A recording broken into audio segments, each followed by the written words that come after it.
ආයිබෝවන් ඔයගොල්ලෝ මේ දකින්නේ අපි දුන්න පළවෙනි ආදර්ශ ප්‍රශ්න පත්‍රය 2021 දෙසැම්බර් ඕගොල්ලන්ගේ විභාගයට අදාළව සකස් කරන ලද ආදර්ශ ප්‍රශ්න පත්‍රය. මොඩල් පේපර් එක නැත්නම් ටාගට් පේපර් එක. ඒතර මේකෙදී ප්‍රශ්න 6ක් පේපර් එකේ තියෙනවා. දැන් ඔයගොල්ලන්ට මේ දක්වා දුන්න පේපර්ස් තුනම ගත්තොත් ඒකේ තිබුණ ස්ට්‍රක්චර් එක විදිහටම තමයි මේ පේපර් එක හදලා තියෙන්නේ. ප්‍රශ්න 6යි 6න් 5කට පිළිතුරු සපයන්න. හැබැයි මම ටිකටමත් ඔයගොල්ලන්ට කිව්වා වගේ හැමතිස්සෙම ප්‍රශ්න පත්‍රය ගත්තාම කියවලා බලන්න ප්‍රශ්න කීයකටද උත්තර ලියන්න තියෙන්නේ කියලා. දැන් ඔයගොල්ලෝ සති දෙකකට කලින් ඔපරේෂන්ස් මැනේජ්මන්ට් පේපර් එකට ලිව්වා. ඒකේ ප්‍රශ්න 5න් 5ටම තමයි උත්තර ලියන්න තිබුණේ. එතකොට මේ ස්ටැට් වලදී සාමාන්‍ය ව්‍යාපාර සංඛ්‍යානේදී සාමාන්‍යයෙන් ඔයගොල්ලන්ට හමු වෙලා තිබෙන්නේ ප්‍රශ්න 6කින් 5කට පිළිතුරු සපයන්න. නමුත් පුරුද්දක් වශයෙන් ප්‍රශ්න පත්‍රයේ උඩ තිබෙන උපදෙස් කියවීමට අමතක කරන්න එපා. ඒතර මේ පේපර් එකේ ඔයගොල්ලෝ උත්තර ලියනකොට බලන්න ඇති පේපර් එක සාමාන්‍යයෙන් අපි කියන්නේ ප්‍රශ්න ටිකක් ප්‍රමාණාත්මකව වැඩි වගේ දැනෙන්නේ නැති. නමුත් ඇත්තට මෙහෙම වැඩි බවක් නැහැ. සම්පූර්ණ නිර්දේශයේම ආවරණය වන පරිදි තමයි හදලා තියෙන්නේ.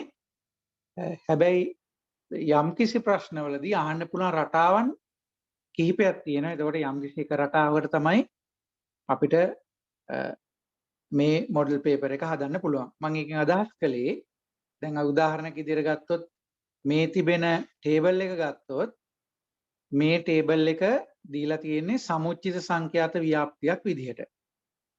නමුත් ප්‍රශ්න පත්‍රයේදී සමහරලාට ඔයගොල්ලන්ට හමු වෙන්න පුළුවන් මේක සාමාන්‍ය පන්ති විදිහට. මොකද සාමාන්‍ය පන්ති කියලා කියන්නේ 0 10 10 15 15 20 ඒ විදිහට සාමාන්‍ය පන්ති විදිහට ගණක් හදන්නත් පුළුවන්. ඒතර අපි පේපර් එකේදී කරන්නේ එක ප්‍රශ්නයයි ඒකේ වෙනස් මාදිලි ඒතර වෙනත් පේපර් එකේදී හම්බ වෙන්න පුළුවන්. ඇත්තට මම ඔයගොල්ලන්ට දුන්න දෙවන මොඩල් පේපර් එකේදී ඒ වෙනස් මාදිලි වලින් තමයි ඒ ප්‍රශ්න පත්‍රය සකස් කරලා තියෙන්නේ. එතකොට අපි මේකට පිළිතුරු දෙන්න තමයි දැන් උත්සාහ කරන්නේ. ඒතර ප්‍රශ්නාංක 1 සමන්විත වෙලා තියෙන්නේ විස්තරාත්මක සංඛ්‍යානය කියන සුවිශාල මාතෘකාවෙන්. හරි විස්තරාත්මක සංඛ්‍යානය කියන සුවිශාල මාතෘකාවෙන් තමයි ප්‍රශ්නාංක 1 සමන්විත වෙලා තියෙන්නේ. ඔයගොල්ලන්ගේ අතීත ප්‍රශ්න පත්‍රවලත් ප්‍රශ්නාංක 1ට විස්තරාත්මක සංඛ්‍යානයේ කොටස තමයි සම්පූර්ණයෙන්ම තියෙන්නේ. හරි? ඒ කියන්නේ ප්‍රශ්නාංක 2 ඉඳලා අනිත් පැත්තට තමයි සම්භාවිතාව සහ අනුමිතික සංඛ්‍යානය තියෙන්නේ. ඒතර ප්‍රශ්නාංක 1 මේ තියෙන විස්තරාත්මක සංඛ්‍යානයත් එක්ක. ඊට පස්සේ ප්‍රශ්නාංක 2 තියෙන්නේ සම්භාවිතා මූලධර්ම. අපි ඊළඟ පිටුවට ගියොත් ප්‍රශ්නාංක 2 ඉතිරි කොටස මෙතන තියෙනවා. මම මුලින්ම මේක පෙන්නන්නම් මොකද යම්කිසි දරුවෙක් හිටියොත් අපි ඒක PDF එක නැති. එතකොට යාට ප්‍රශ්න ටික මේ වීඩියෝ එක රිෆර් කරලා තමයි බලන්න වෙන්නේ. ඒ නිසා මුළු ප්‍රශ්න පත්‍රයේම ආරම්භයේදී මම වීඩියෝ එකේදී ඩිස්ප්ලේ කරන්නම්. ඒතර අවශ්‍ය වෙලාවට රිවයින්ඩ් කරලා ප්‍රශ්නය හොයාගන්න පුළුවන්. ඒතර ප්‍රශ්නාංක 2 සමන්විත වෙලා තියෙන මූලික සම්භාවිතා සංකල්පات එක්ක. ඊට පස්සේ ප්‍රශ්නාංක 3 සම්බන්ධ වෙන්නේ විශේෂ ව්‍යාප්ති, විශේෂ සම්භාවිතා ව්‍යාප්ති වර්ග 3ක් ඉගෙන ගත්තා. දීපද ව්‍යාප්තිය, පොයිසෝන් ව්‍යාප්තිය සහ ප්‍රමත ව්‍යාප්තිය. ඒ තුනෙන් තමයි ප්‍රශ්නාංක 3 කියන එක සමන්විත වෙලා තියෙන්නේ. ඊට පස්සේ ප්‍රශ්නාංක 4 අනුමිතික සංඛ්‍යානයේ පැත්තට අපි එනවා. නිමානනය සහ කල්පිත පරීක්ෂණ. ඒකෙන් තමයි ප්‍රශ්නාංක 4 සමන්විත වෙන්නේ. ඒතර මේ තිබෙන්නේ ප්‍රශ්නාංක 4 ඉතිරි කොටස. එතකොට නිමානනය කල්පිත පරීක්ෂණත් එක්ක ඊට පස්සේ ප්‍රශ්නාංක 5 ඒක ප්‍රතිපායනය සහ සාසම්බන්ධතා විශ්ලේෂණය. හරි ප්‍රතිපායනය සහ සාසම්බන්ධතා විශ්ලේෂණය. දැන් මෙතනදී උනත් මේ ප්‍රශ්නේ හදන්න පුළුවන් තවත් විදි තියෙනවා.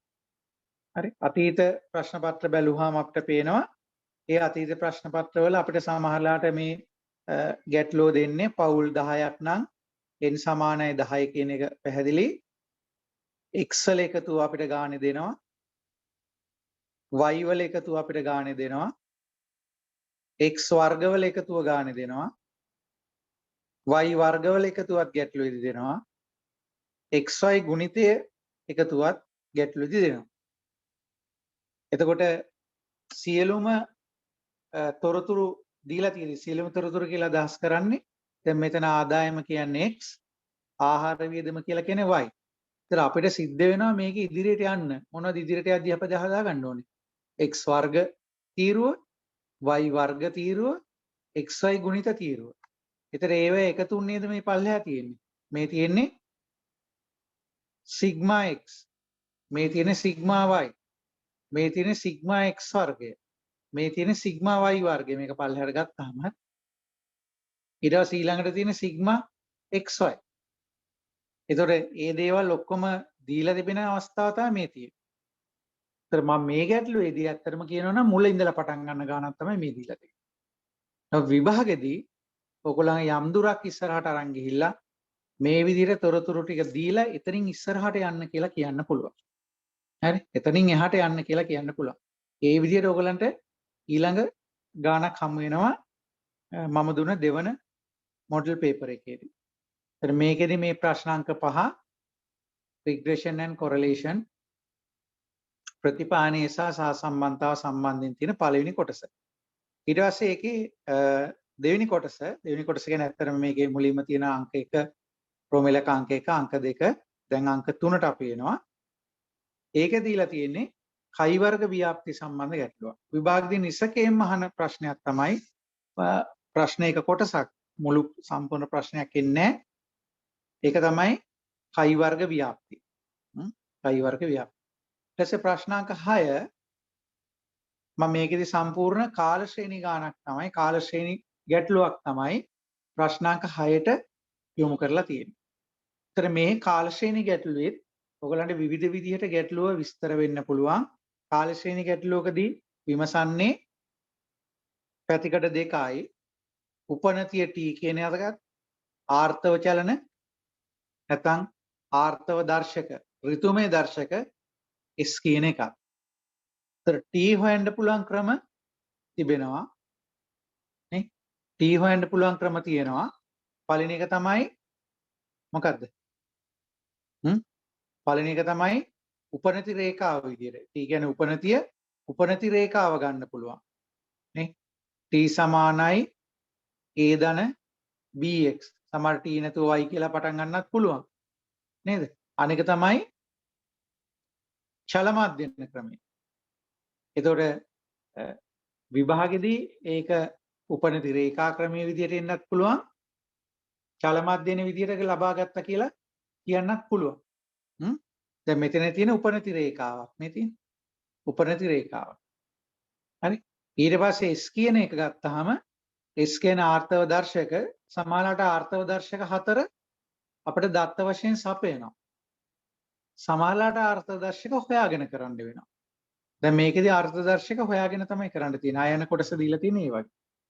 එතකොට කාල ශ්‍රේණි ගැටලුවක් විභාගයට අනිවාර්යයෙන් විමසනවා. නමුත් ඒක අහන්න පුළුවන් අපි කියන්නේ මෝඩ් එක වෙනස් වෙන්න පුළුවන්. ඒතර මේ තියෙන එක මෝඩ් එකකට අදාළව වෙන ගැටලුවක්. හරි. අපි එහෙනම්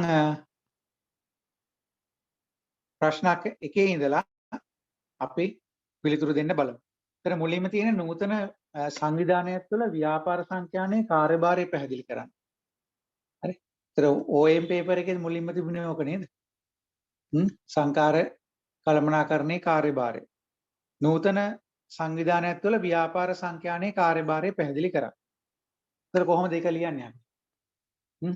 නූතන සංවිධානයක් කියනකොට අපි ගන්න ඕනේ අනිවාර්යෙන් ව්‍යාපාර ආයතනයක් කියන එක. හරි බිස්නස් ෆර්ම් එකකට තමයි යන්න තියෙන්නේ. එහෙනම් එතනදී ව්‍යාපාර සංඛ්‍යානයේ කාර්යභාරය කොහොමද පැහැදිලි කරන්නේ? අපි ව්‍යාපාර සංඛ්‍යානය කියලා කරන්නේ සංගහණයෙන් තෝරගන්නවා නියදියක්.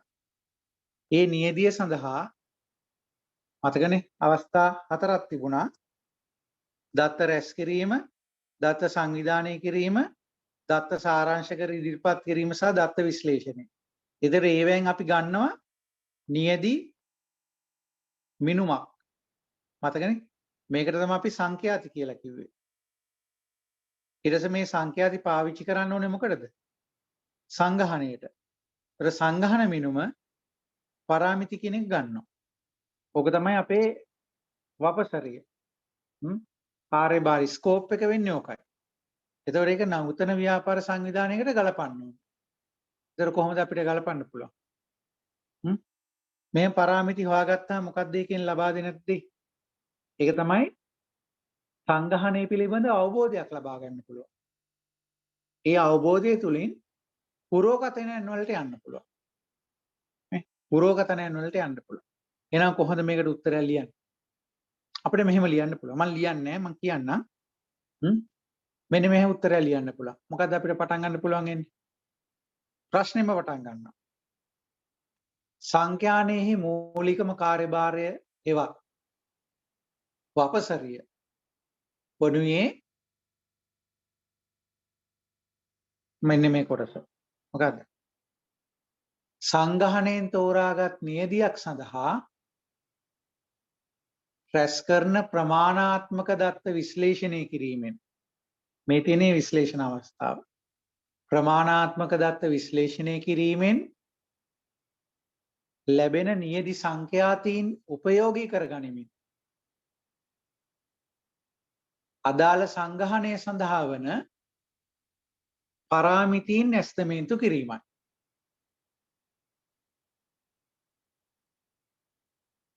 එතකොට කවුරු හරි නෙමෙයි ඊළඟ අත්තරම් පේපර් එකේ දෙහොත් ව්‍යාපාර සංඛ්‍යානය කුමක්ද කියලා තෝක තමයි ලියන්න වෙන්නේ. සංඛ්‍යානයේ මූලිකම කාර්යභාරය හෙවත් වපසරිය වනුයේ සංඛ්‍යානයේහි මූලිකම කාර්යභාරය හෙවත් වපසරිය වනුයේ සංගහණයෙන් තෝරාගත් නියදිය සඳහා රැස් කරන ප්‍රමාණාත්මක දත්ත විශ්ලේෂණය කිරීමෙන් ලැබෙන නියදි සංඛ්‍යාතීන් උපයෝගී කරගනිමින් අදාළ සංගහණය සඳහා වන පරාමිතින් ඇස්තමේන්තු කිරීමයි. ඊළඟ පේලියකින් ලියන්න පුළුවන් එම ඇස්තමේන්තු මගින් අදාළ සංගහණය පිළිබඳව අවබෝධයක් ලබා ගැනීමට හැකිවීමත් කළමනාකරුවන්ට අවශ්‍ය වන අනාගත තීරණ ලබා ගැනීමට හැකිවීමක් යන්න මෙවැනි විශ්ලේෂණයක මූලිකම අරමුණ වේ. මෙවැනි විශ්ලේෂණයක මූලිකම අරමුණ වේ. අපිට පිටුවක් පිරෙන්න ලියන්න ඕනේ නැහැ උත්තර. මොකද ලකුණු දෙකක් තුනක් හම්බ වෙන්නේ. ඒකට ගැලපෙන්නයි ලියන්න ඕනේ. ඊට පස්සේ තියෙනවා විස්තරාත්මක සංඛ්‍යානය සහ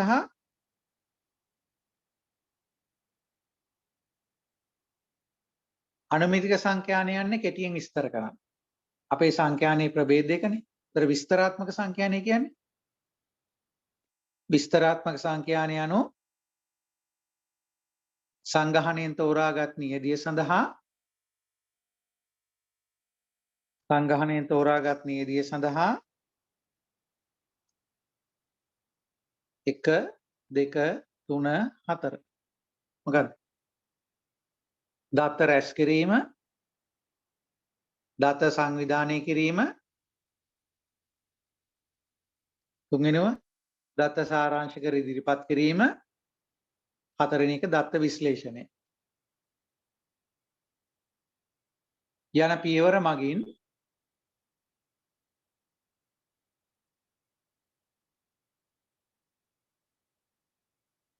නියදි සංඛ්‍යාතීන්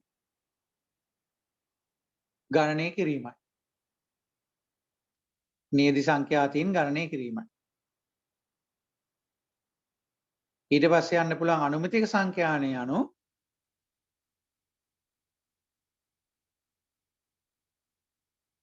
මොකද අනුමිතික සංඛ්‍යානය කියන්නේ?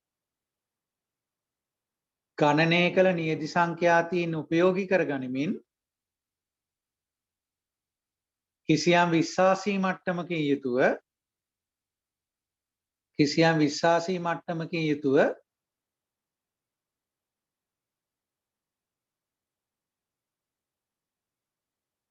සංගහන පරාමිතීන් සඳහා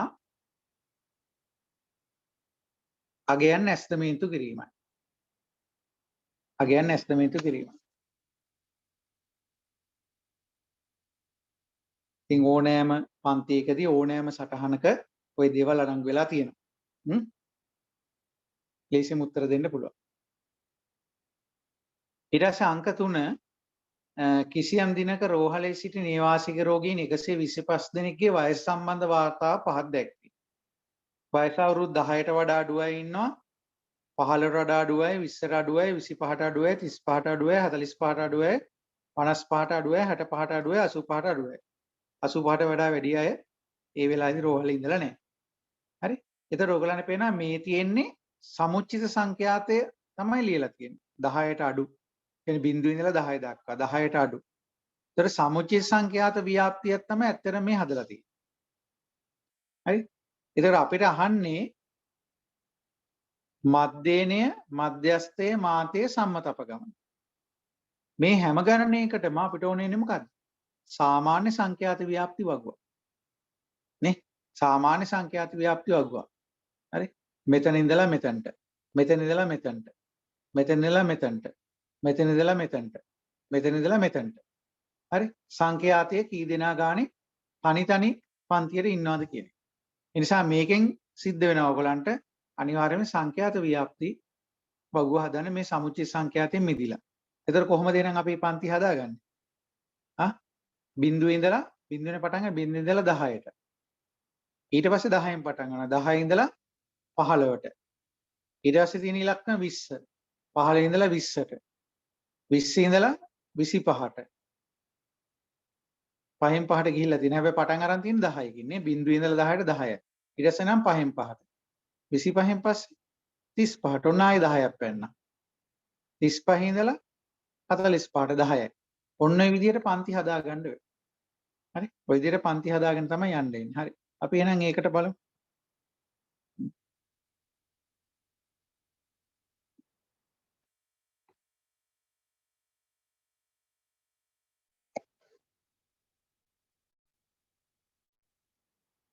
එතකොට අපි අනිවාර්යයෙන්ම සංඛ්‍යාත ව්‍යාප්තිය කියන දෙයට තමයි එන්නේ.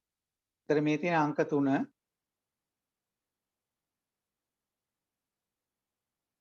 සංඛ්‍යාත ව්‍යාප්තිය. හරි? සංඛ්‍යාත ව්‍යාප්තිය.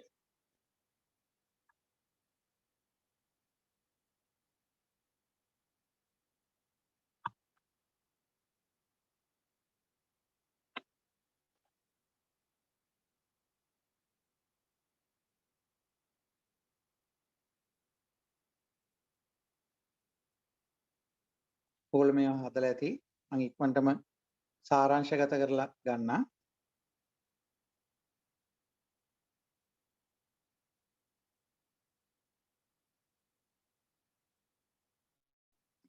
හරි?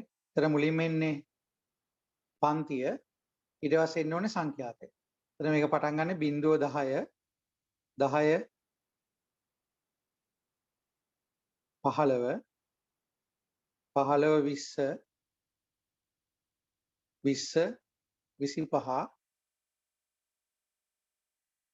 25න් පස්සේ 35ට කලින් කිව්වා වගේ 35න් පස්සේ 45ට 45න් පස්සේ 55ට 55න් පස්සේ 65ට 65න් පස්සේ කෙලිම 20ක් වයින්නවා 85ට.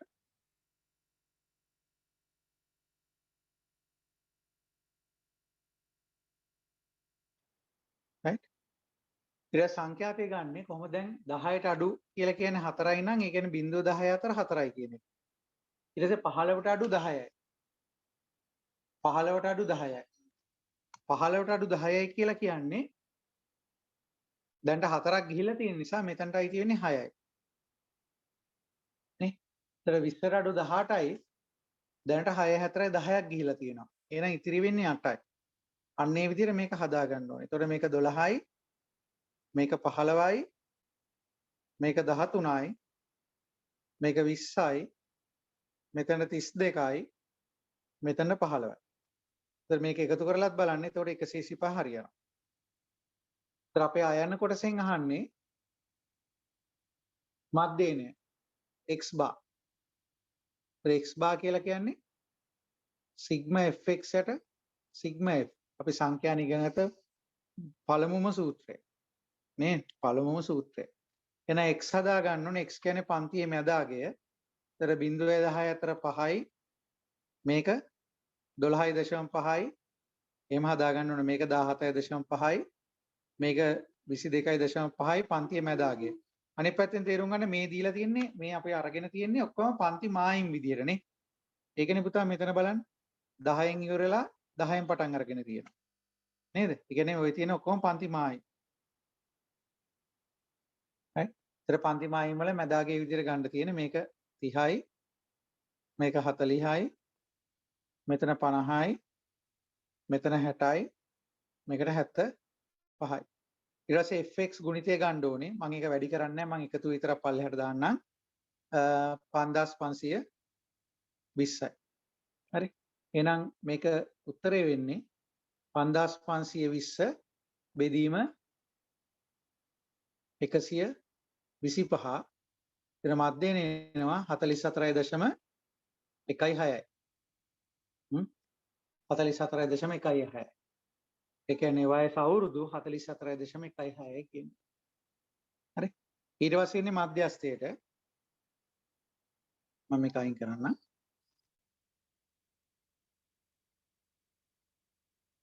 මධ්‍යස්ථය. ඒතර මධ්‍යස්ථයට සූත්‍රයක් තිබෙනවා. MD සමානයි B1 ධන n බෙදීම 2 ඍණ f1 බෙදීම fm වැඩි කිරීම c. ඒතර මුලින්ම හොයාගන්න ඕනේ n බෙදීම 2 කියන කොච්චරද කියලා. 125 ඉන්නවා රෝගීන්. ඒක දෙකෙන් බෙදනවා. ඒතර රෝගීන් කීයක් වෙනවද? 125 දෙකෙන් බෙදුවම රෝගීන් 62.5යි. 62කුයි අනිත් රෝගියාගේ භාගයකුයි ගන්නවා. සංඛ්‍යානයේදී ඉතින් එහෙම තමයි. නේද? ප්‍රායෝගිකව මිනිසු භාග ගැන හිතන්න යන්නේ නැහැ. ඒතර රෝගීන් 62.5 එන 62.5 කොතනද එන්නේ කියලා එකතු කරලා බලන්න ඕනේ. හරි? එතකොට 4යි 6යි 10යි 10යි 8යි 18යි 18යි 12යි 30යි 30යි 15යි 45යි 45යි 13යි 58යි. එහෙනම් 62.5 එන්නේ මේ 20 ගොඩේ ඉන්නේ නේ 20 ගොඩේ ඉන්නේ. එහෙනම් මේක තමයි මධ්‍යස්ථ පන්තිය නේ. ඒතර මධ්‍යස්ථ පන්තිය වෙන්නේ 45 55. ඒ අනුව B1 කියලා කියන පහළ මායිම ඒක 45යි. F1 කියලා කියන පහළ මායිම වෙනකන් කී දෙනෙක් ඉන්නවද කියන එක. පහළ මායිම වෙනකන් හිටියේ මෙන්න මෙතනට වෙනකන් 13 දක්වා. 13 දක්වා හිටියා 58 දෙනෙක් නේද? 58 දෙනෙක් හිටියා. ඊට පස්සේ FM කියලා කියන්නේ අදාළ පන්තියේ සංඛ්‍යාතය ඒක 20යි. C කියන්නේ පන්තියේ තරම 45 55 අතර වෙනස. අනිත් පැත්තෙන් 55 45 අතර වෙනස 10යි. ඒතර මේක ආදිශ කළාම MD වලට උත්තරයක් ගන්න පුළුවන්. වයස අවුරුදු 47.25යි. හරි. මේ විදිහට උත්තරයක් ලබා ගන්න පුළුවන්. ආදේශ කිරීම කතාවට මම යන්නේ මම මග ඔයගලන්ට වැදගත් වෙන විස්තර දෙන්නේ සූත්‍රයට ආදේශ කරලා ගන්න එක ඔයගලන්ට කරගන්න පුළුවන්. ඊළඟ තුන්වෙනි එක වෙන්නේ ඇයන්න මාතය MO. මාතය සඳහා සූත්‍රයක් තියෙනවා. B1 එකතු කිරීම B1 plus H1 over H1 plus H2 multiply by C. වැඩි කිරීම C. එතන මුලින්ම හොයාගන්න ඕනේ මාත පන්තිය වැඩිම සංඛ්‍යාතයේ තියෙන පන්තිය මොකක්ද කියන එක. වැඩිම සංඛ්‍යාතයේ තියෙන පන්තිය තමයි වැඩිම සංඛ්‍යාතයේ 32. එහෙනම් මේක තමයි මාත පන්තිය. හරි. එහෙනම් මාත පන්තිය වෙන්නේ 55 65. ඒනෝ B1 කියලා කියන්නේ පහළම ආයිම ඒක 55යි. H1 කියලා කියන්නේ මාත පන්තියේ සංඛ්‍යාතයේ 32 සහ ඊට උඩින් තියෙන පන්තියේ සංඛ්‍යාත අතර වෙනස. H2 කියලා කියන්නේ මාත පන්තියේ සංඛ්‍යාතයේ සහ ඊට පහළ පන්තියේ සංඛ්‍යාතය අතර වෙනස. ඒතර මෙතනට එන්නේ 12යි, මෙතන එන්නේ 17යි. C කියලා කියන්නේ පන්තියේ තරම 55 65 10යි. ඒ අනුව MO හම්බ වෙනවා ආදේශ කළාම 69.14යි අවුරුදු වලින්. ආදේශ කරලා ගන්න පුළුවන්. ඒතර මේකේ එන විශේෂ අවස්ථාවක් ගැන කිව්වොත් අපි හිතමු පුතා මෙහෙම. අපි හිතමු මේකේ මේ අන්තිම මේ තොරතුරු අපි ළඟ නැහැ කියලා. අන්තිම තොරතුරු අපි ළඟ නැහැ. ඒතකොට මේවා වෙනස් වෙනවා. හරි. අනික ඔන්න මේ ටිකම කන්න හරි. අන්තිම තොරතුරු අපි ළඟ නැහැ. දැන් බැලුවාම දැන් මොකද්ද මාතේ? මාත පන්තිය වැඩිම සංඛ්‍යාතයේ 32. මාත පන්තිය 55 65. දැන් අපි බලමු මේක ලියන්න. ඒතර 55 65 කියව මේක හරි. මේක වෙනසක් නැහැ. ඒතර B1 කියන්නේ පහළම ආයි මේකෙත් වෙනසක් නැහැ.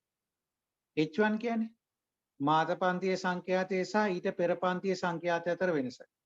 ඊට උඩින් තියෙන 32යි 20යි. වෙනසක් නැහැ 12යි. H2 කියන්නේ මොකක්ද? මාත පන්තියේ සංඛ්‍යාතයේ සහ ඊට පස්සේ පන්තිය. දැන් ඊට පස්සේ පන්තියක් නැහැ. නේ? ඊට පස්සේ පන්තියක් නැහැ. ඊට පස්සේ පන්තියක් නැත්තම් සංඛ්‍යාතයක් නැහැ. එහෙනම් මෙතන උත්තරේ කීයද? බිඳුවයි. මෙතන උත්තරේ බිඳුවයි. එතන මෙතනට එන උත්තරේ වෙන්නේ කීයද එතකොට? 32. හරි. ඒ කියන්නේ මාත පන්තිය අවසාන පන්තියේ විදියට නම් ලැබිලා තියෙන්නේ. එතකොට මෙතනට බිඳුව වෙන්නේ. මොකද පස්සේ පන්තියක් නැති නිසා. ඒ දෙයම වෙන්න පුළුවන්. කොතනද? මාත පන්තිය උඩට ඇවිල්ලා තියෙනවා. හරි. මාත පන්තිය උඩටම නම් තියෙන්නේ. එතකොට වෙන්නේ මොකක්ද? හරි. එතකොට වෙන්නේ අපි හිතමුකෝ මෙතන මේක 32යි කියලා. එකමට හරි. මේක නෙමෙයි ආ. කාලය යන්නේ උඩ 32යි. හරි 32යි. එහෙනම් මෙතන ඉන්නේ මොකද්ද? 32න් මෙතන බිඳුව අඩු වෙන්නේ. නේ? ඒතර H2 වෙන්නේ 32න් 6 අඩු වෙලා. 32න් 6 අඩු වෙලා. පැහැදිලිනේ? ඒතකොට මේ වගේ අන්තයකට ගියොත් එක්කෙනෙක් එක පැත්තක් බිඳුව වෙනවා.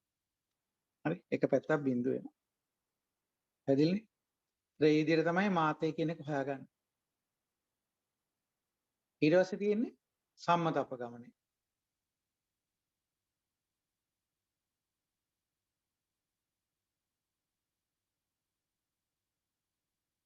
right.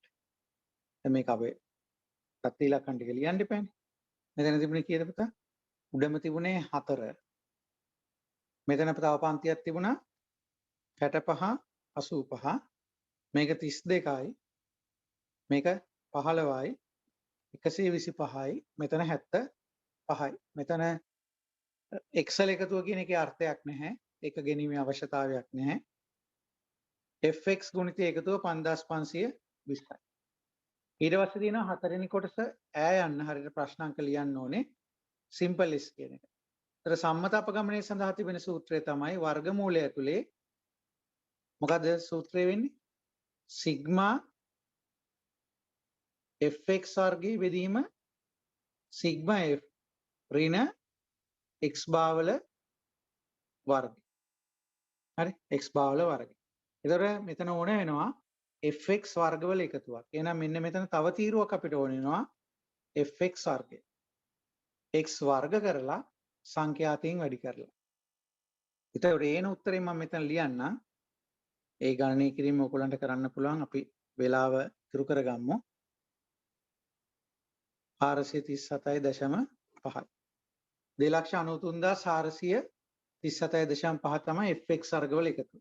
ඒතර ඒකට මේක ඒ ඉලක්කම මෙයාට ආදේශ කරනවා 2,93,437.5 බෙදීම 125 ඍණ අපි x බා හොයාගත්ත කලින් 44.16.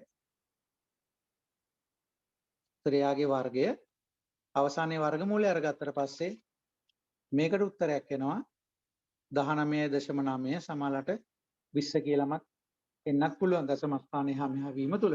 හරි 19.9 කියලා එනවා.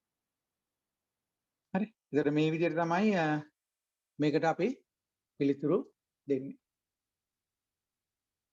ඊට පස්සේ ප්‍රශ්නාංක ඒ කියන්නේ ප්‍රශ්නාංක එකේම හතරවෙනි කොටස. ප්‍රශ්නාංක එකේම හතරවෙනි කොටස. අපි බලමු කොහොමද ඒකට පිළිතුරු දෙන්නේ කියලා.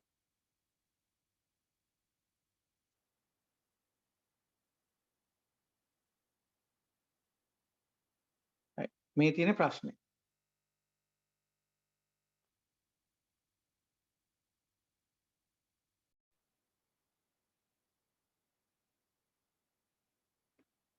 මේක මොන වගේ ගැටලුවක්ද? වාණිජ්‍යවේදී උපාධිය හදාරන සිසුන් කණ්ඩායම් දෙකක් සිටී. කිසියම් අධ්‍යාපන ආයතනයක හිම ඉන්නවා කියලා හිතන්න. එනම් සෙනසුරාදා කණ්ඩායමේ සිසුන් 20ක් සහ ඉරිදා කණ්ඩායමේ සිසුන් 30ක් විදිහට. මොවුන් සඳහා ව්‍යාපාර සංඛ්‍යාන ප්‍රශ්න පත්‍රයක් දෙන ලද ලබාගත් ලකුණු පහත දැක්වේ. ඒතර සෙනසුරාදා කණ්ඩායමේ ලකුණු 20ක් තියෙනවා. ඉරිදා කණ්ඩායමේ ලකුණු 30ක් දීලා තියෙනවා. සිසුන් කණ්ඩායම් දෙක සංසන්දනය කිරීම සඳහා අවශ්‍ය වෙන විස්තරාත්මක සංඛ්‍යාන මිනුම් ගණනය කර සිසුන් කණ්ඩායම් දෙක සංසන්දනය කරන්න. එතකොට මොකද්ද මෙන්න මේගේ කණ්ඩායම් දෙක සංසන්දනය කිරීම සඳහා තිබෙන මිනුම්? මොකද සංසන්දනය කිරීම සඳහා තිබෙන මිනුම්? අපිට පුළුවන් මධ්‍යයනයන් දෙක සංසන්දනය කරන්න. වැඩි මධ්‍යයනයක් තියෙන තැන වැඩි දක්ෂතාවයක් පෙන්වුම් කරනවා. අඩු මධ්‍යයනයේ තියෙන තැන අඩු දක්ෂතාවයක් පෙන්වුම් කරනවා. එහෙම කියන්නේ. ඒකම සම්මත අපගමනය බලන්නත් පුළුවන්. සම්මත අපගමනය වැඩි තැනක විචලනීය වැඩි. සම්මත අපගමනය අඩු තැනක විචලනීය අඩුයි. හරි. එතකොට සංසන්දනය කිරීම සඳහා ওই දෙකෙන් දෙන්නගෙම තියෙන කම්බිනේෂන් එක තමයි පාවිච්චි කරන්නේ. මොකක්ද ඒ කම්බිනේෂන් එක? ඒක තමයි මොකද්ද? විචලන සංගුණකය. coefficient of variance. CV කියන එක තමයි භාවිතා කරන්නේ. coefficient of variance. ඒතර CV භාවිතා කරලා තමයි අපි පිළිතුර ලියන්නේ. ඒතර coefficient of variance කොහොමද ගණනය කරන්නේ? coefficient of variance ගණනය කරන්නේ කොහොමද? සම්මත අපගමනයේ බෙදීම මධ්‍යයනේ. ප්‍රතිශතයක් ඉදිරියට ගත්තොත් 100%. S බෙදීම x බා වැඩි කිරීම 100. සම්මත අපගමනයේ බෙදීම මධ්‍යයනේ ප්‍රතිශතයක් විදිහට ගන්න. හරි. මේක තමයි අපි භාවිතා කරන සූත්‍රය. සම්මත අපගමනයේ බෙදීම මධ්‍යයනේ. හැබැයි ඔයගොල්ලන්ගේ සූත්‍රිකා ලයිස්තුව ගත්තාම සූත්‍රිකා ලයිස්තුවේ coefficient of variance සඳහා සූත්‍ර දෙකක් දීලා තියෙනවා. හරි. මොකක්ද මේ සූත්‍ර දෙක? මම මේක පසුගිය ප්‍රශ්න පත්‍ර සාකච්ඡාවේදී ඒ තියෙන වීඩියෝස් වලදී මේක මම ඔයගලන්ට බොහොම පැහැදිලිව කියලා තියෙනවා. නමුත් අපි බලමු. මම මේකට තෝරගන්නම්කෝ 2018 පේපර් එකේ දීලා තියෙන සූත්‍රිකා ලයිස්තු ඔක්කොගෙම එකයි. මම 2018 කෙනෙක් ගත්තා. මෙතන දෙමුකෝ. මෙන්න තියෙනවා විචලන සංගුණකය. මේ බලන්න දෙවෙනි එකේ තියෙනවා විචලන සංගුණකය. තුන්වෙනි සූත්‍රය දෙවෙනි පේලියේ. මේක එච්චරම කල එක පේන්නේ නැත්නම් අපි රතු පාටක් ගමු. හරි. විචලන සංගුණකයේ තියෙන coefficient of variance සිග්මා බෙදීම mu කියලා. හරි. සිග්මා කියන්නේ මොකද්ද? සම්මත අපගමනය. mu කියන්නේ මධ්‍යයනේ. හරි. එතකොට ඊට උඩින් තියනවා බලන්න. ඊට උඩින් තියනවා වෙන වෙන සූත්‍ර දෙක සෙට් දෙකක් අංක 1 සහ අංක 2 කියලා. අංක 1 ගණනය කරලා තියෙන කාවද? mu සහ x භාගය. ඒ කියන්නේ අංක 1 සූත්‍රයේ තියෙන මධ්‍යයනේ ගණනයට. මධ්‍යනයට. එතන mu කියලා කිව්වේ සංඝහන මධ්‍යනය, x bar කිව්වේ නියදි මධ්‍යනය. ඒකේ වෙනසක් නැහැ නේද? x එකතු කරලා ප්‍රමාණයෙන් බෙදලා තියෙන්නේ. ඒතර මධ්‍යනය සූත්‍රය තුල ලොකු වෙනසක් නැහැ. මේ අවසාන උත්තරයේ මියුටද x බාර්ටද කියන එක විතරයි තියෙන්නේ. සමාන ලකුණේ දකුණු පැත්ත තුල ලොකු වෙනසක් නැහැ. සිම්පල් n කියන්නේ නියදියේ ප්‍රමාණය, කැපිටල් n කියලා කියන්නේ සංඝහනයේ ප්‍රමාණය. අයිතම ගන්න. වැදගත් ඕකනේ මේ පුතා. වැදගත් වෙන්නේ මෙන්න මේ දෙවෙනි සෙට් එක. හරි? ඒකෙන් තියෙන්නේ සිග්මා සහ s හොයන්න. වර්ගයේ තියෙන්නේ අවසානයේදී සිග්මා වලට වර්ගමූලය වැටෙනවා, s වලටත් මෙහෙම වර්ගමූලය වැටෙනවා. නේ? ඒ නිසා වර්ගමූලය අර ලියලා තිනකොට නිකන් අපහසුතාවයක් තියෙන නිසා තමයි වර්ග කිරීමක් තියෙන්නේ. එතන මෙතන තියෙන්නේ මේ තියෙන්නේ සංඝහන සම්මත අපගමනය, මේ තියෙන්නේ නියදි සම්මත අපගමනය. හරි? එතකොට මෙතනදී ලියලා තියෙන්නේ සිග්මා බෙදීම මියු කියලා වුණාට මේක අපි අරගන්නේ නියදියක් සඳහා නම් CV වෙන්නේ මොකද්ද? S බෙදීම x bar වැඩි කිරීම C. පැහැදිලි නේ? හරි? එහෙමයි එන්නේ. පොදුවේ කිව්වොත් සම්මත අපගමනයේ බෙදීම මධ්‍යයෙන්. දැන් වැඩේ වෙන්නේ මෙන්න මේකයි. වැඩේ වෙන්නේ මෙතන මේ සිග්මා හොයන්නේ මෙන්න මේ උඩ තියෙන සිග්මා කියන එක හොයන්නේ මෙතන. මෙතන තමයි මෙතන සිග්මා කියන එක. හරි? මෙතනට S කියන එක එන්න ඕනේ මෙතන. මම නිල් පාටින් අරොස් දාලා තියෙන එක. ඕගොල්ලන්ට පේනවා මේ සූත්‍ර දෙකේ පැහැදිලි වෙනසක් තියෙනවා. සමාන ලකුණේ දකුණු පැත්තේ. නේ? සංකේත වලින් පැහැදිලි වෙනසක් තියෙනවා. මොකක්ද ඇත්තට මේ වෙනස? ඒ වෙනස තමයි සංඝහන සම්මත අපගමනයේ බෙදන්නේ කැපිටල් N වලින්, ඒවත් නියදි ප්‍රමාණයෙන්, සංඝහනයේ ඉන්න අයිතම ප්‍රමාණයෙන්. නමුත් නියදියකදී බෙදන්න ඕනේ අයිතම ගාණෙන් එකක් අඩු කරලා. අයිතම ගාණෙන් එකක් අඩු කරලා. ඒක තමයි ප්‍රධාන වෙනස. ඒ අනුව තමයි සූත්‍රයේ මුහුණුවර දෙකක් විදිහට ලියවිලා තියෙන්නේ. ඒතර ඔයගොල්ලෝ මේ ගානකදී බලන්න ඕන දේ තමයි මේ ගානේ තොරතුරු දීලා තියෙන්නේ සංඝහනයක් විදිහටද නියදියක් විදිහටද කියලා. මෙන්න මෙතනට තමයි දැන් ප්‍රවිෂ්ටය. හරි? මම එයි මෙච්චර විස්තරයක් කළේ. ඔයගොල්ලෝ බලන්න ඕන ඔයගොල්ලන් ගාන දීලා තියෙන්නේ නියදියක් සම්බන්ධ විස්තරද එහෙම නැත්නම් සංඝහනයක් සම්බන්ධ විස්තරද කියලා. හරි? සංඝහනයක් සම්බන්ධ විස්තර කියලා අපිට අවබෝධ වෙන්නේ කෙලින්ම කියනවා මේක තමයි සංඝහනය කියලා. සමහරවල් ගානක් කියනවා සංඝහනේ නියදියක් තෝරගත්තා කියලා. හරි? ඒ වගේ වෙලාවකදී සම්මත අපගමනය හොයන විදිහේ වෙනස තියෙනවා. ඒ වෙනස ඇප්ලයි කරන්න ඕනේ. දැන් පහුගිය විභාග ගණන් වල 2016 18 20 ගණන් වලදී ওই දෙපැත්තටම ওই ප්‍රශ්න අහලා තිබුණා. දෙපැත්තටම ওই ප්‍රශ්න අහලා තිබුණා. හරි? ඒ නිසා ඒ පිළිබඳ අපි අවබෝධයකින් ඉන්න ඕනේ. ඒ පිළිබඳ අපි අවබෝධයකින් ඉන්න ඕනේ. අපි එන නැවත ගියොත් එහෙම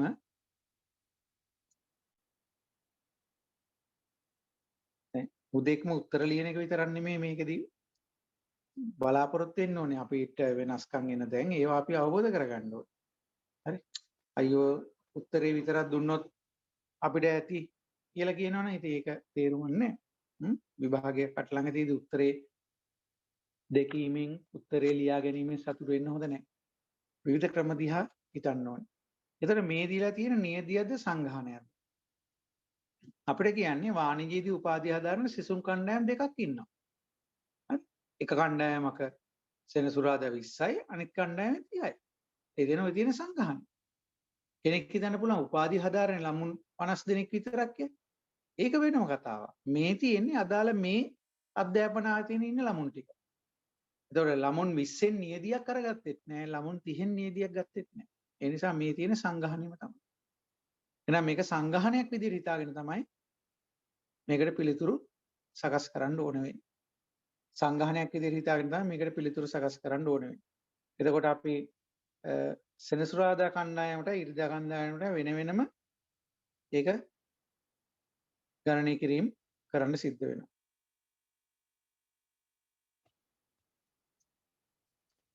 අපි සෙනසුරාදා එතකොට අපි ලිව්වොත් වඩා හොඳයි කියලා හිතෙනවා. මෙම කණ්ඩායම් දෙකම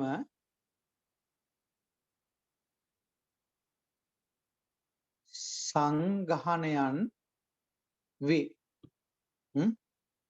එතකොට coefficient of variance එන්නේ සිග්මා බෙදීම mu වැඩි කිරීම c. එතකොට සූත්‍රිකාලය ස්තුවේ කෙලින්ම දීලා තියෙන මේක තමයි. නමුත් මේක නියදිය සම්බන්ධයෙන් වුණොත් ඒක ඔයගොල්ලෝ හිතා ගන්න ඕනේ. මොකද ස්ටැට් වල තියෙන සියලුම සූත්‍ර ටික ඔකේ දීලා නැහැනේ. සමහර ඒවා අපි මතකෙන් දාගන්න ඕනේ. හරි. එතකොට සිග්මා බෙදීම mu නැතුව එතකොට ඒක s බෙදීම x බා කියලා එනවා. හරි.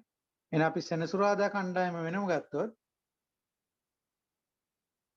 සෙනසුරාදා කණ්ඩායම රුත් කැතයිනේ. ටික ලස්සන ලියමු.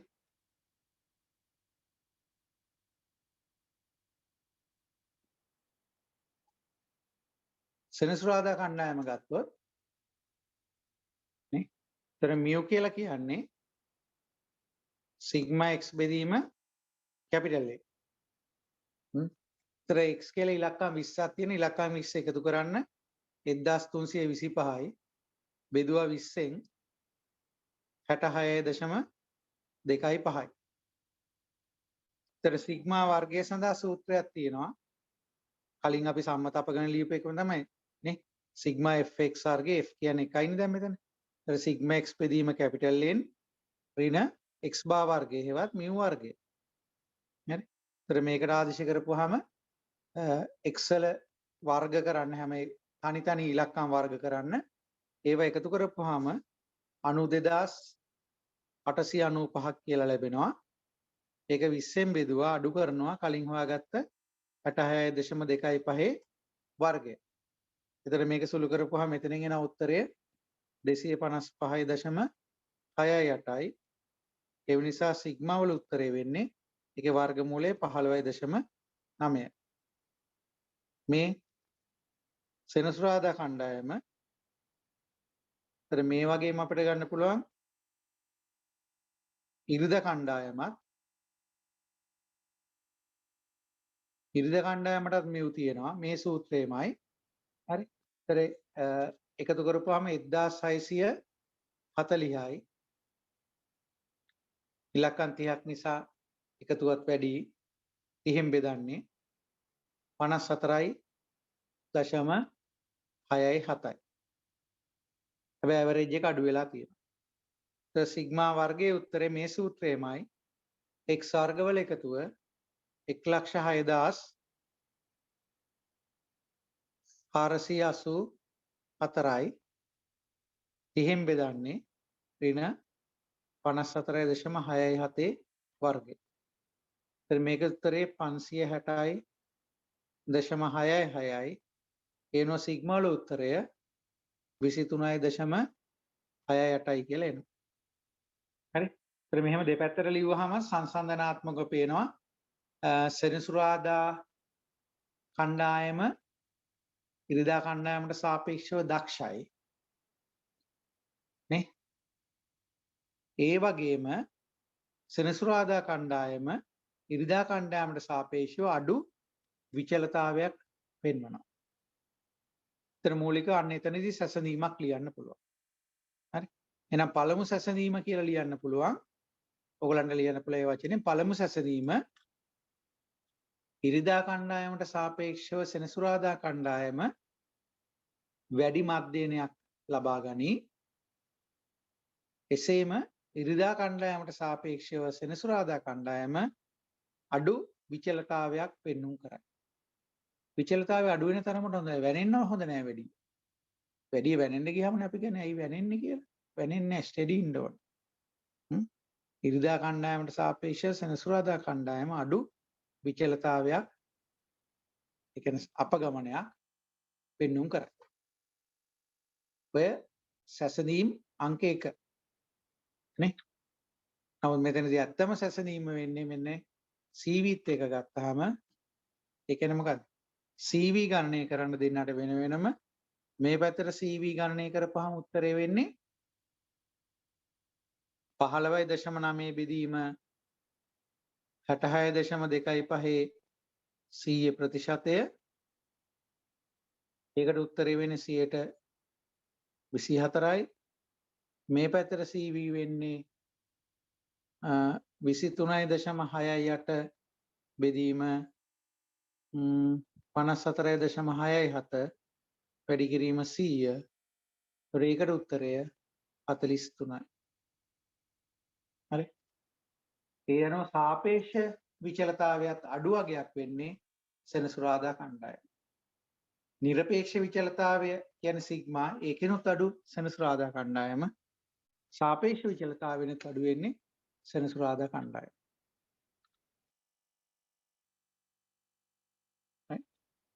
ඊට පස්සේ අපිට කියනවා මේ කණ්ඩායම් දෙකම එකට එකතු කරනවලු. ඒ එකතු කරපු කණ්ඩායමේ මධ්‍යනයයි සම්මත අපගමනය කීයද කියලා අහනවා. ඔය තියෙන නියදීන් දෙකක් එකතු කරපුවාම ලැබෙන සංයුක්ත නියදී. නියදීන් දෙකක් එකතු කරපුවාම ලැබෙන සංයුක්ත නියදී. මේකේ n එක ප්‍රමාණයක් ඉන්නවා, මේකේ n දෙක ප්‍රමාණයක් ඉන්නවා. උතර මේකේ n එක ධන n දෙක. මේකේ මධ්‍යනේ අපි හිතුවොත් x බා කියලා. x1 බා නම් මේක x2 බා නම් මේකට එන්නේ x බා කියලා එකක්. ඒතර සම්මත අපගමනය මේකේ s1 මේකේ සම්මත අපගමනය s2. ඒතර මේකේ සම්මත අපගමනය s. හරි. මෙන්න මේ දෙක තමයි අපෙන් අහන්නේ. මේ ලැබි නම් ඒකට අර මියු සිග්මා පාවිච්චි කරලා තියෙනවා සංඝානයන් නිසා. නමුත් ඒක ඉතින් එහෙම ඕනේ නැහැ. අපිට සුපුරුදු x බා s වලින් ගියයි කියලා ප්‍රශ්නයක් නැහැ. එහෙනම් x බා වලට තිබෙන සූත්‍රය මොකක්ද? n1 x1 බා ධන n2 x2 බා බෙදීම n1 ධන n2. ඒතර n ඒ කියන්නේ 1 කියලා කියන්නේ පළවෙනි නියදී. ඒ කියන්නේ සෙනසුරාදා කණ්ඩායම.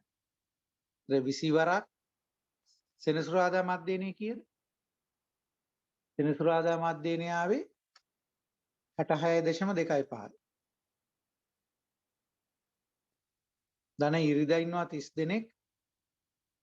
ඉරිදා මධ්‍යනේ ආවේ 54.67. මේක බෙදීම කණ්ඩායම් දෙක එකතුව 50යි. එතන මේක සුළු කරපුවාම උත්තරේ අපිට හමු වෙනවා 59.3. 59.3. ඒතර මධ්‍යනයන් දෙක අතරමැද ඉලක්කමක් එන්න ඕනේ. පළවෙනි එක 66.25 දෙවෙනි එක 54.67 ඒ දෙකේ මැදක්. right. ඊට පස්සේ සංයුක්තයේ සම්මත අපගමනය S වර්ගයේ සූත්‍රයක් තියෙනවා. ඒ කියන්නේ විචලතාවයට පස්සේ වර්ගමූලය ගම්මු. මොකද එයාගේ සූත්‍රය? n1 s1 වර්ගය ධන n2 s2 වර්ගය බෙදීම n1 ධන n2. මේකට එකතු වෙනවා තව කොටසක්. ඒක තමයි n1 x1 බාරින x බා වර්ගය. n2 x2 බාරින x බා වර්ගය. බෙදීම n1 ධන n2. ඒතර මේ හැම ඉලක්කමක්ම අපි ළඟ තියෙනවා. මේ x බාට ආදේශ කරන්න ඕනේ මේ ආගේ. මෙතනයි මෙතන. ඒතර s1 s2 x1 බා x2 බා අපි ළඟ තියෙනවා. ඒ ඉලක්කම් ආදේශ කරපුවාම මේකේ උත්තරය 469.75යි. මේ s වර්ගය. එම නිසා s වල උත්තරය 21.67යි. 21.67.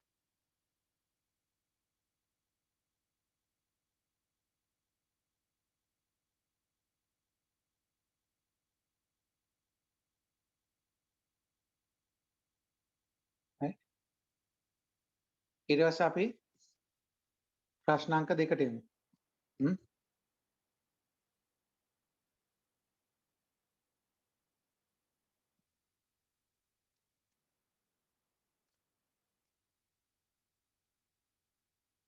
ව්‍යාපාරික තීරණ ගැනීම හා සම්බන්ධ සම්භාවිතාවයේ ඇති වැදගත්කම උදාහරණයක් මගින් පහදන්න.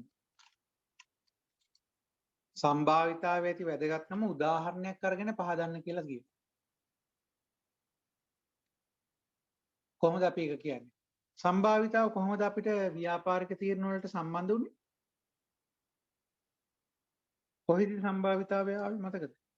මේ පැත්තේ විස්තරාත්මක සංඛ්‍යානේ අනිත් පැත්තේ අනුමිතික සංඛ්‍යානේ මේකෙන් මේ පැත්තට එගොඩ වෙනකොට තියෙන මොකද්ද? විශ්වාසය තමයි සම්භාවිතාවයෙන් මිනුම් කරන්නේ. මොකද මෙතන අයිතම තියෙන්නේ 100යි. උදාහරණයක් මෙතන අයිතම තියෙන්න පුළුවන් 5000ක්. ඒතර අයිතම 5000ක් පිළිබඳව ප්‍රකාශ කරන අයිතම 100යි පාවිච්චි කරන්නේ. නේද? කුඩා අයිතම් ප්‍රමාණයක් භාවිතයෙන් විශාල අයිතම් ප්‍රමාණයක් පිළිබඳව ප්‍රකාශ කරනකොට තියෙන විශ්වාසය තමයි මිනුම් කරන්නේ. සම්බෝල චුට්ටක් කාලා බලනම් මුළු සම්බෝලවලම ලුණු කොච්චරද, දෙහි ඇඹුල් කොහොමද, මිරිස් සැර කොහොමද, රස කොහොමද කියලා. නේද? ඒ වගේ දෙයක් කරන්නේ. අන්න ඒක තමයි මෙතනදී ව්‍යාපාරික තීරණ ගැනීම සම්බන්ධයෙන් අපි කියන්න ඕනේ. එහෙනම් මොන වගේ සටහනක් දාන්න ඕනේ? මෙන්න මේ පාලමේ විශ්වාසය පිළිබඳව තමයි ලියන්න ඕනේ. කොහොමද ලියන්න පුළුවන්? මෙහෙම ලිව්වොත් හරි නේද? සංඛ්‍යානය හා සම්බන්ධව ව්‍යාපාරික තීරණ ලබා ගැනීම යනු සංඛ්‍යානය හා සම්බන්ධ ව්‍යාපාරික තීරණ ලබා ගැනීම යනු අර පළවෙනි ප්‍රශ්නෙත් මෙහෙම පටන් ගත්තා අපි. ලබා ගැනීම යනු නියදිය විශ්ලේෂණය කිරීමෙන් ලබා ගන්නා වූ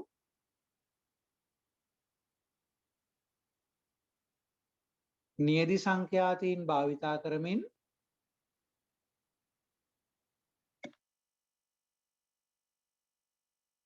සංගහනය සඳහා වූ සංගහන පරාමිති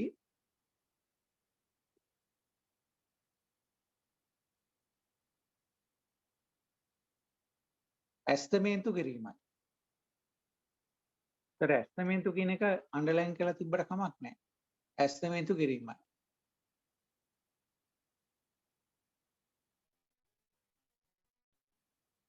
මෙම ඇස්තමේන්තුව 100%ක්ම නිවැරදිව සිදු කළ නොහැක. මෙම ඇස්තමේන්තුව 100%ක්ම නිවැරදිව සිදු කළ නොහැක.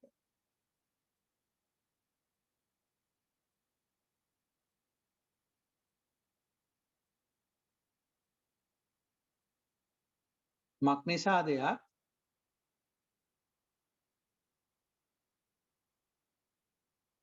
නියැදී අයිතම සුළු ප්‍රමාණයක් විශ්ලේෂණය කිරීමෙන්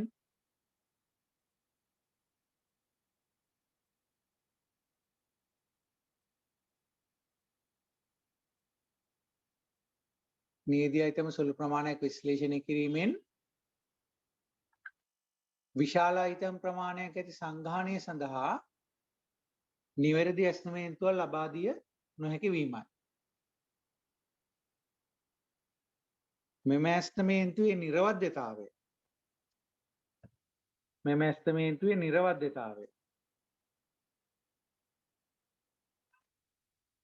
ඒකත් අන්ඩර්ලයින් කරගන්න පුළුවන්.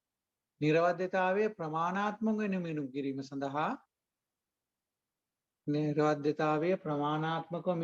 සඳහා සම්භාවිතාවයන් යොදා ගනී.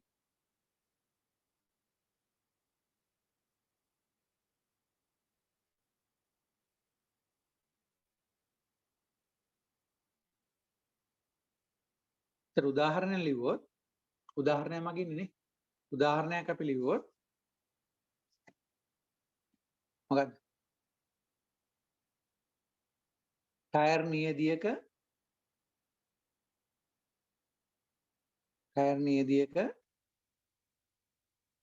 නැත්නම් ටයර් නියදිය පරීක්ෂාවෙන් ඒ වාගේ වී යන මධ්‍යන දුර නේ ඒ වාගේ වී යන මධ්‍යන දුර ඇසුරෙන් සම්පූර්ණ ටයර්තොගේම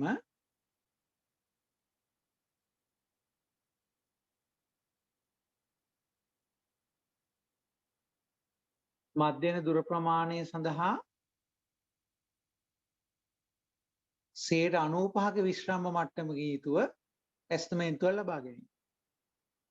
95ක විශ්‍රාම මට්ටමක යුතුව ඇස්තමේන්තුවක් ලබා ගැනීම.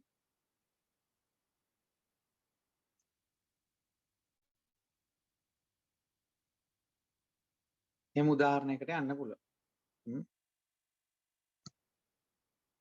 ඊට දෙවෙනි කොටසේ තියෙන ගැටලුවක් කියන්නේ අපේ ප්‍රමාණාත්මක ගාණක් එකම භාණ්ඩ වර්ගයක් නිෂ්පාදනය සඳහා AB යනු යන්ත්‍ර දෙකක් භාවිතා වෙනවා.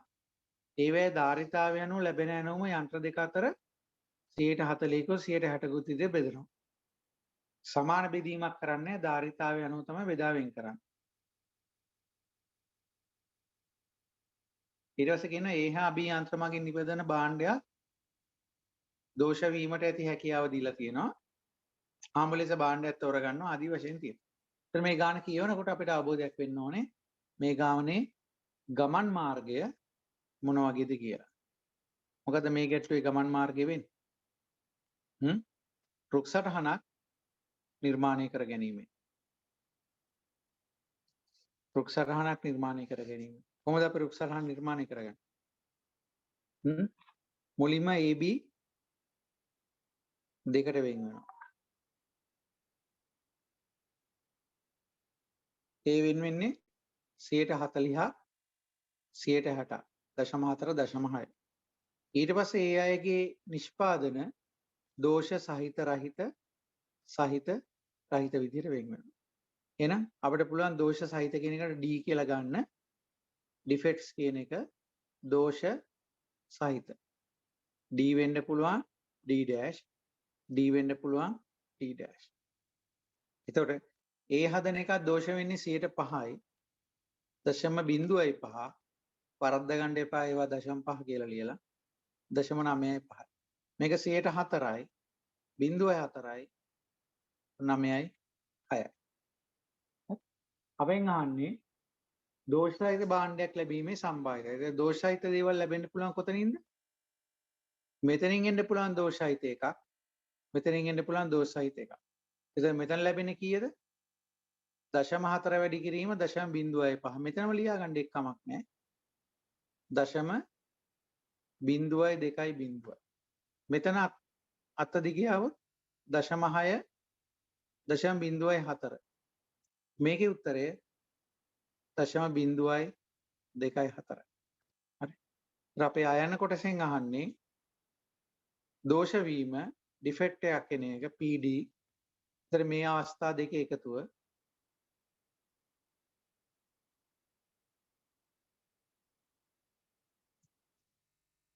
බිඳුවයි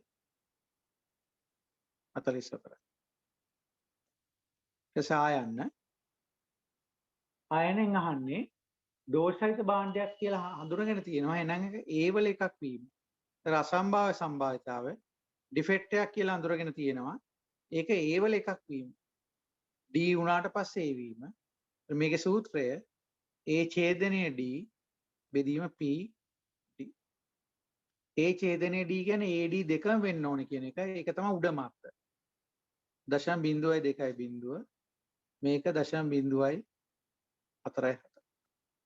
ඒතර මේක සුළු කළාම 0.4යි 5යි කියලා ලැබෙනවා. ඇත්තම කියනවා ආයන්න කියලා කියන මුළු සම්භාවිතා ක්‍රමය. ආයන්න කියලා කියන්නේ මොකක්ද? බේස් ප්‍රමාණය. හරි? බේස් ප්‍රමාණය. ඊට පස්සේ අපි ප්‍රශ්නාංක 3ට ගියොත් ප්‍රශ්නේ ඔයගලන් ළඟ තියෙනවා.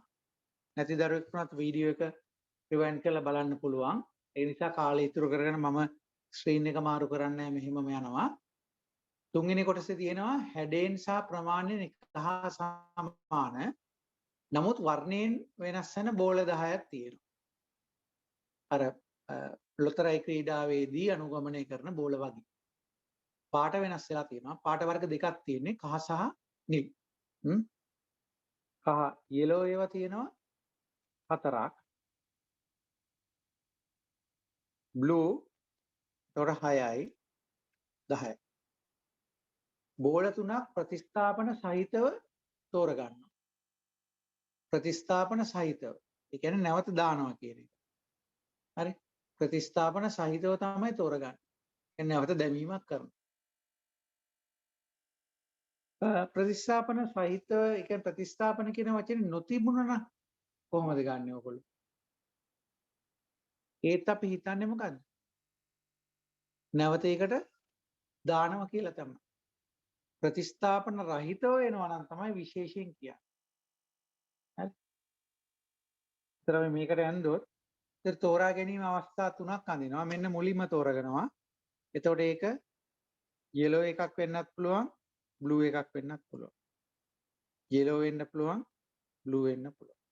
ඒතර yellow එකක් වෙන්නේ 10න් 4යි, blue එකක් වෙන්නේ 10න් 6යි.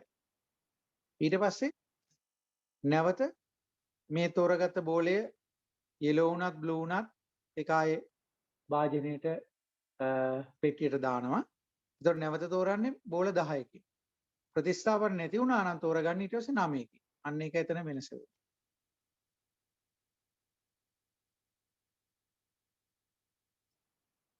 yellow blue yellow blue. එතන මෙතනත් නැවත 10කින්මයි 10කින් 4යි 10කින් 6යි 10න් 4යි 10න් 6යි.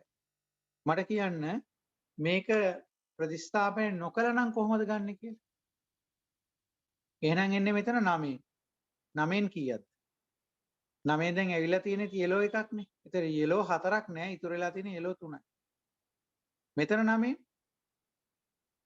blue 6ම තියෙනවා. ඒ නිසා 9න් 6. මෙතන 9න් කීයද? තේරලා තියෙන blue එකක් yellow වලට බාධාවක් නෑ නේද? yellow 4 එහෙමම තියෙනවා. මෙතන 9න් තේරලා තියෙන blue එකක්. එහෙනම් කලින් blue 6ක් තිබ්බනම් blue එකක් ගියා නම් කීයද දැන් ඉතුරු වෙලා තියෙන්නේ? 5යි. නිසා 9න් 5යි. හරි. ඒ විදිහට තමයි ප්‍රතිස්ථාපන රහිතව කළා නම් සිද්ධ වෙන්නේ. ඊළඟ සැරේට එන්නේ එතකොට 8න් කියලා තීරෙන්නේ.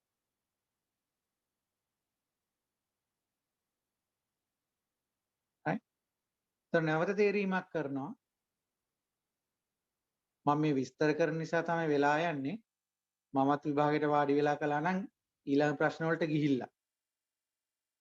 ඔයගොල්ලොනුත් එහෙම ඔයගොල්ලොත් බලනවා ඇති. ඉතින් මේක වෙලාවක් යනවා. ඉතින් මේ සීලු දෙනා එක තැන ඉන්නවා කියලා හිතලානේ මම මේ කරන්නේ. හැම කෙනාටම තේරෙන විදිහ. එතන මේක 10න් 4යි 10න් 6යි 10න් 4යි 10න් 6යි 10න් 4යි 10න් 6යි 10න් 4යි 10න් 6යි. නින්ද ගියාද දන්නේ නැහැ මන්ත්‍රේ වගේ කියලා. හරි. අයන්න කොටසට අපි එන්නේ. මොකද අයන්න කොට? අවම වශයෙන් නිල් බෝල එකක් ලැබී. අයන්න මම මෙතන ඉස්සරහ ලියන්න. අයන්න P අවම වශයෙන් නිල් බෝල එකක්. අවම වශයෙන් කියන වචනේ නැතුව සමානලට දෙන්න පුළුවන් නිල් බෝල එකක් වත් කියලා. එකක් වත්. වත් කියලා කියන්නේ අවම තරමින් කියන එක. හරි. එහෙනම් අවම B එකක්. අවම වශයෙන් නිල් බෝල එකක්. ඒතර අවම වශයෙන් නිල් බෝල එකක් කියන ඕනෑම අත්තක B එකක් හරි තියෙනවා නම් ඇති. ඒතර ඔයගොල්ලන් වෙනා මේකේ උඩම අත්ත ඇරුණාම යට තියෙන හැම එකේම ඔක්කොම අතු කීයක් එනවද? 1යි 2යි 3යි 4යි 5යි 6යි 7යි 8යි. මේ අතු වටෙන් උඩම අත්ත ඇරුණාම යට තියෙන හැම අත්තකම අඩුම තරමේ එක B අකුරක් තියෙනවා. එහෙනම් මේ 8න් පල්ලෙහා තියෙන 7ම ගන්න ඕනි. ඉතින් ඒක හරදරයක්. අපි කරන්නේ මොකද? එකෙන් අඩු කරනවා P B නොලැබීම. ඒවත් 3ම y වීම. එතකොට 3ම y කියන්නේ 10න් 4 ඒවා 3ක් වැඩි වෙනවා. ඒතර 7ක් හොයනවට වඩා ලේසි. එකෙන් අඩු කරනවා නොලැබෙන අවස්ථාව 0.952. right? ඊට පස්සේ තියෙන්නේ සමාන පාට බෝල ලැබීමේ සම්භාවිතාව. සමාන පාට. ඒ කියන්නේ බෝල 3ක් තෝරනනේ බෝල 3ම සමාන වෙන්න ඕනේ. හරි? බෝල 3ම සමාන වෙන්න ඕනේ. ඒ බෝල 3ම සමානයි කියන්නේ මොකක්ද? y ඒවම 3ක් එහෙම නැත්නම් b ඒවම 3ක්. එතකොට ඒකට අවස්ථා දෙකක් තියෙනවා. අවස්ථා දෙකක් තියෙනවා.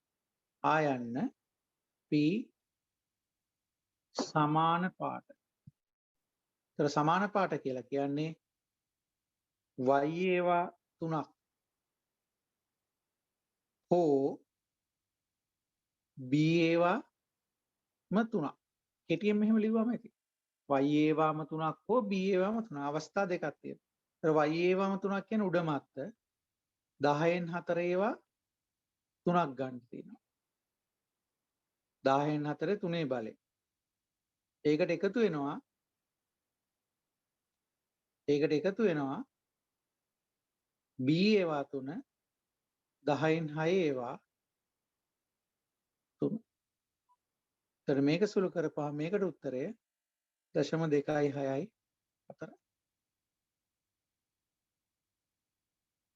right?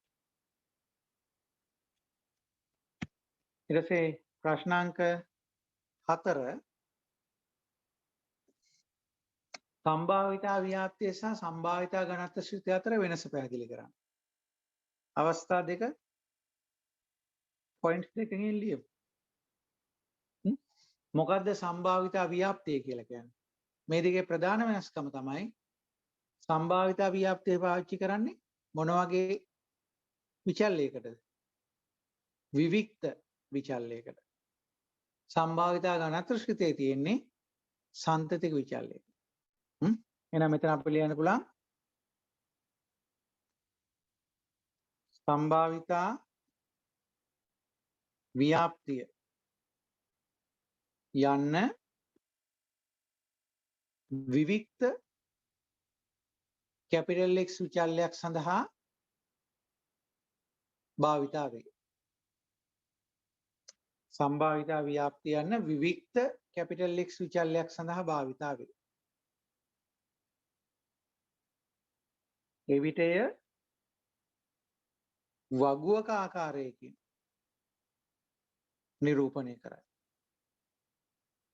වගුවක ආකාරයකින් නිරූපණය කරයි.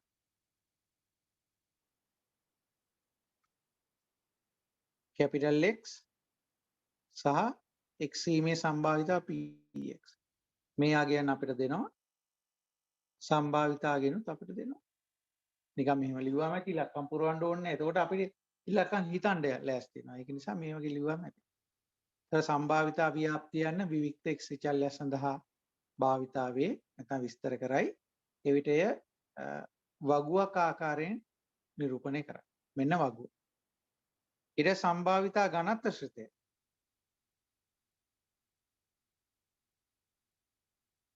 සම්භාවිතා ඝනත්ව ශ්‍රිතය යන්න සන්තතික කැපිටල් X විචල්‍යයක් සඳහා භාවිතා කරයි. සන්තතික. ඔය වචන දෙක තමයි වෙන් වෙන්න ඕනේ. උඩ එක විවික්ත යට එක සන්තතික. සන්තතික කැපිටල් X විචල්‍යයක් සඳහා භාවිතා කරයි. එතකොට මොකක්ද ඒක තියෙන්නේ? එතකොට ඒක fx ශ්‍රිතයක් විදිහට තමයි විස්තර කරන්නේ. එය fx ශ්‍රිතයක් ලෙස විස්තර කරන්නේ. fx ශ්‍රිතයක් ලෙස විස්තර කරයි.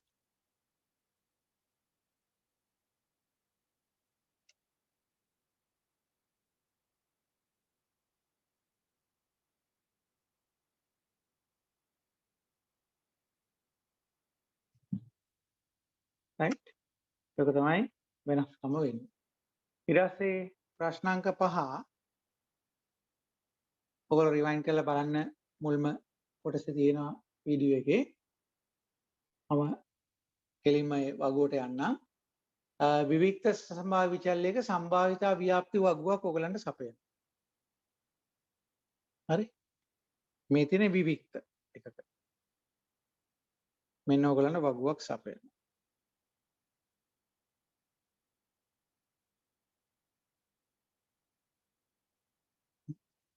x අගයන් තියෙනවා 7ක් දක්වා.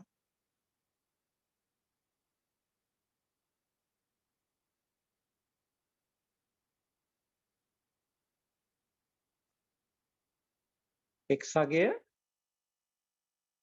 ඒක කැපිටල් වලින් තියෙන්නේ 1 2 3 4 5 6 7 මොන හරි කතාවක් වෙන්නේ 1 2 3 4 5 6 7. ඒතර ඒකේ ඉලක්කම් දීලා තියෙනවා 0.1 0.2යි එතන ලියලා තියෙන සිම්පල් x කියලා 0.1යි x වර්ගය 0.1යි 0.2යි x වර්ගය 0.1යි x 0.2යි.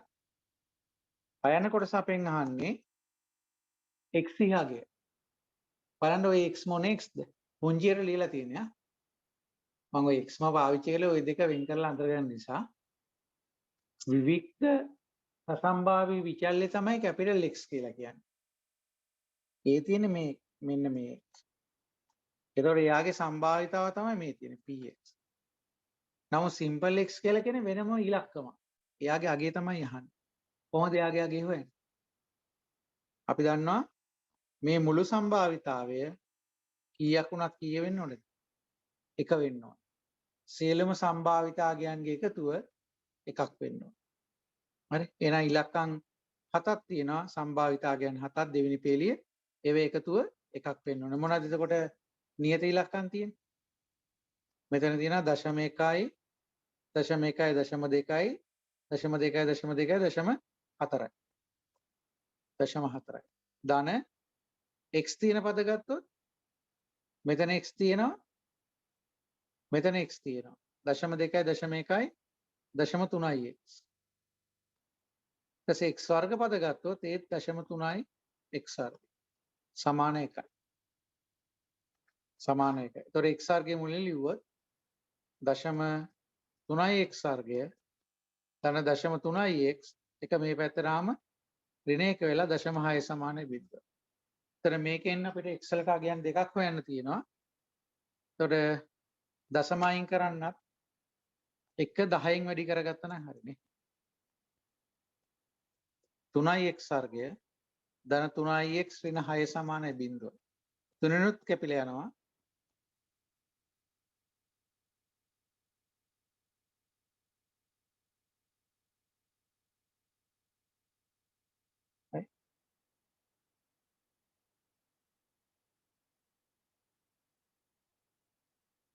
ඒතර මොනවා සාධක වෙන්නේ?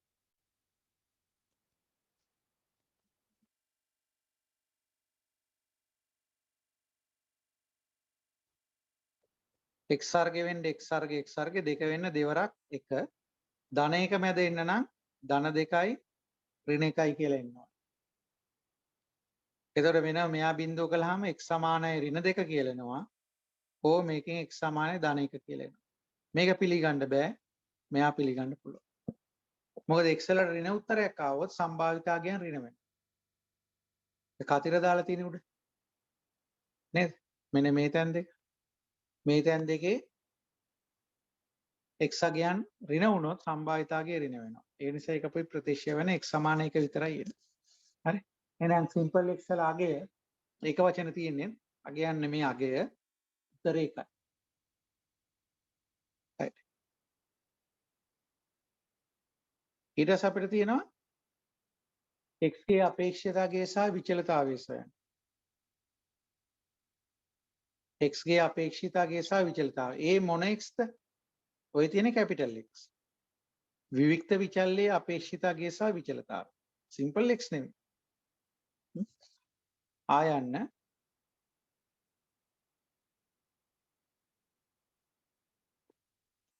ඒතර අපේක්ෂිතතාවය කියන්නේ ex. කොහොමද ex අගේ හොයන්නේ? x වැඩි කරනවා සම්භාවිතාවය. හරි. දැන් සිම්පල් එක්සලාගේ අපි හොයාගත්ත 1යි කියලා. හරි. මෙන්න මේ දෙවෙනි පේලියේ තියෙන සිම්පල් එක්සලාගේ 1යි කියලා හොයාගත්තා. එහෙනම් ඒක 1යි කියලා හිතාගෙන අපි වැඩි කරමු. පළවෙනි පේලියයි දෙවෙනි පේලිය එකිනෙකා වැඩි වෙනවා. ඒතර එක් වරක් දශම 1. නේ? එක් වරක් දශම 1. දෙවරක් දශම 2යි x. x කියන්නේ 1යි. දෙවරක් දශම 2. තුන් වරක් දශම 1යි x වර්ගය දශම 1. හතර වරක් කොහොමද දශම 1. පස් වරක් දශම 2යි x වර්ගය දශම 2.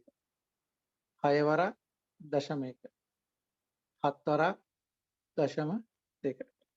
ඉතින් මේක සුළු කරපුවාම උත්තරය 4.2.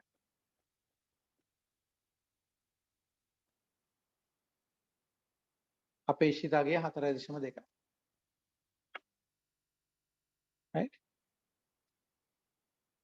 ඊට පස්සේ එන්න ඕනේ විචලතාවය.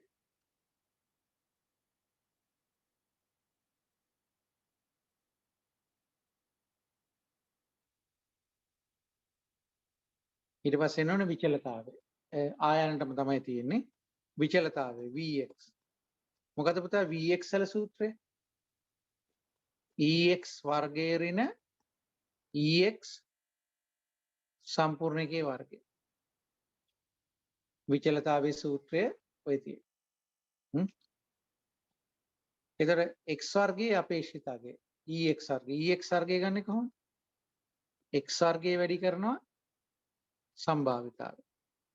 ඒකෙන් අඩු කරනවා Ex අපි කලින් හොයාගත්තා 4.2යි එයාගේ වර්ගය. හරි. ඒතර x වර්ගය කියලා කියන්නේ මේ උඩ තියෙන පේලිය, මේ තියෙන උඩ පේලිය. මෙන්න මේ උඩ තියෙන පේලිය මම රතු පාටින් ඇරෝ එක දාලා තියෙන්නේ. එන්නේ පේලියේ ඉලක්කම් වර්ග කරලා යට පේලියත් එක්ක ගුණ වෙනවා. ඉතින් පරිස්සමෙන් කරන්න තියෙන්නේ එකේ වර්ගය එකමයි දශම 1 දෙකේ වර්ගය 4යි දශම 2ත් එක්ක වැඩි වෙනවා. තුනේ වර්ගය 9යි ඒක දශම 1ත් එක්ක වැඩි වෙනවා. හතරේ වර්ගය 16යි ඒක දශම 1ත් එක්ක වැඩි වෙනවා. පහේ වර්ගය 25යි ඒක දශම 2ත් එක්ක වැඩි වෙනවා. මොකද x සිම්පල් x එක නිසා. හයේ වර්ගය 36යි ඒක දශම 1ත් එක්ක වැඩි වෙනවා. හතේ වර්ගය 49යි ඒක දශම 2ත් එක්ක වැඩි වෙනවා. මේ ඔක්කොම ටික කළාට පස්සේ අපිට අමතක වෙනවා අඩු කරන්න මෙන්න මේ 4.2 වර්ගය. ඒක අමතක කරන්න එපා. මෙච්චර පෙළක් ගියහම සමහරවිට ඒක අමතක වෙලා යනවා. ඒතර මේකේ උත්තරේ තමයි 4.16යි. 4.16. right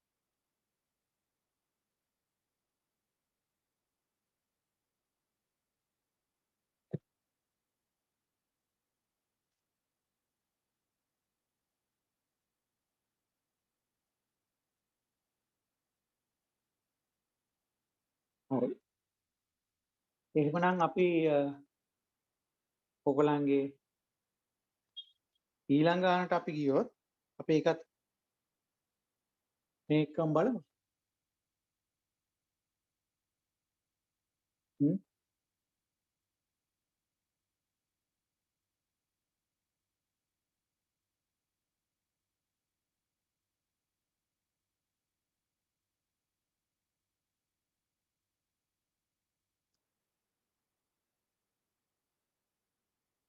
ප්‍රශ්නාංක 3 පසුගිය වාර්තා පෙන්눔 කරන පරිදි නිෂ්පාදිත භාණ්ඩ තොගයක දෝෂරහිත භාණ්ඩයක් තිබිය හැකි සම්භාවිතාව 5%යි. නිෂ්පාදන භාණ්ඩයක තොගයක් වෙළඳපොළ නිකුත් කිරීමට පෙර භාණ්ඩ 8ක් තෝරගන්නවා. ඒ 8 දෝෂ වීම නොවීම අහන්න. ඉතින් මේ මොන විදිහේ ගැටලුවක්ද? අපිට මේකටත් පුළුවන් රුක් සරහනක් අඳින්න. නේ? රුක් සරහනක් අඳින්න පුළුවන් කොහොමද අඳින්නේ? මුලින්ම අතු දෙකයි නේ. දෝෂ වීම නොවීම. ආයෙත් දෝෂ වීම නොවීම. ඕක කී සැරයක් අඳින්න ඕනේද? 8 සැරයක් අඳින්න ඕනේ ඉස්සරහට. භාණ්ඩ 8ක් නිසා. නමුත් එතකොට ඒක හුඟා දිග රුක් සරහනක් වෙනවා. ඒ නිසා මේ තියෙන මොන වගේ ගැටලුවක්ද? මේ තියෙන්නේ ද්විපද ව්‍යාප්තිය සම්බන්ධ ගැටලුවක්. දෙවෙනි කොටස ගත්තොත් කාලය ඉතුරු කරන්න නිසා අපි ඔක්කොම ටික එකවතෙන් බලලා කෙලිම උත්තර වලට එමු. දෙවෙනි කොටස මොකද්ද? දුම්රිය ස්ථානයකට පැයකදී සාමාන්‍යයෙන් දුම්රිය 10ක් පැමිණේ. පහත සම්භාවිතාවයන් සොයන්න. පැයකට එන ප්‍රමාණය දීලා තියෙනවා. පැයකදී 12ක්, පැය දෙකකදී 18ක්, පැය භාගයකදී 4ක්. මේ මොන ව්‍යාප්තියද? මේ තියෙන්නේ පොයිසෝන්. නැත්නම් පුවසෝන් ව්‍යාප්තිය.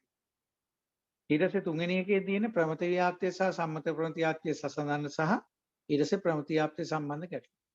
එහෙනම් අපි බලමු මේකට කොහොමද උත්තර දෙන්නේ කියලා. උත්තර දීලා තියෙන්නේ කොහොමද කියලා. නේ? ඔයගොල්ලෝ උත්තර දීලා තියෙන්නේ කොහොමද කියලා.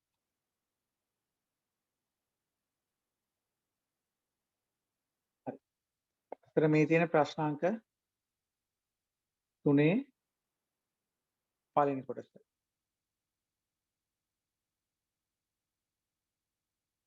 ද්විපද ව්‍යාප්තිය. එතකොට කොටස් තුනට වෙන වෙනම ද්විපද ව්‍යාප්තිය අවස්ථා තුනක් ඉදිරියට තමයි ලියන්න තියෙන්නේ. ටයන්න px ncx p වල x වෙනි බලය q වල ඍණ x වෙනි බලය. එන සූත්‍රික ලයිස්තුව ගන්න වෙනවා. මෙහි n කියන්නේ කීයද? පරික්ෂණය කරන මුළු වාර ගාන 8යි. අනිවාර්යයෙන්ම අපේක්ෂාවක් ගන්න ඕනේ. මොකද්ද මෙතනදී අපේක්ෂාව? දැන් අයන්න ප්‍රශ්නේ කියවන්න භාණ්ඩ 8ම දෝෂ සහිත වීම. ආයන්න ප්‍රශ්නේ දෝෂ රහිත වීම.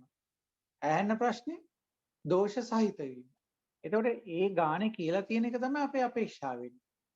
අපිට ඒක මාරු කරලා හිතන්නත් පුළුවන්. නමුත් වඩා ලේසි ගානේ දෙන්නේ කොයි විදියටද අපිත් ඒ පැත්තටම ගලාගෙන යනවා.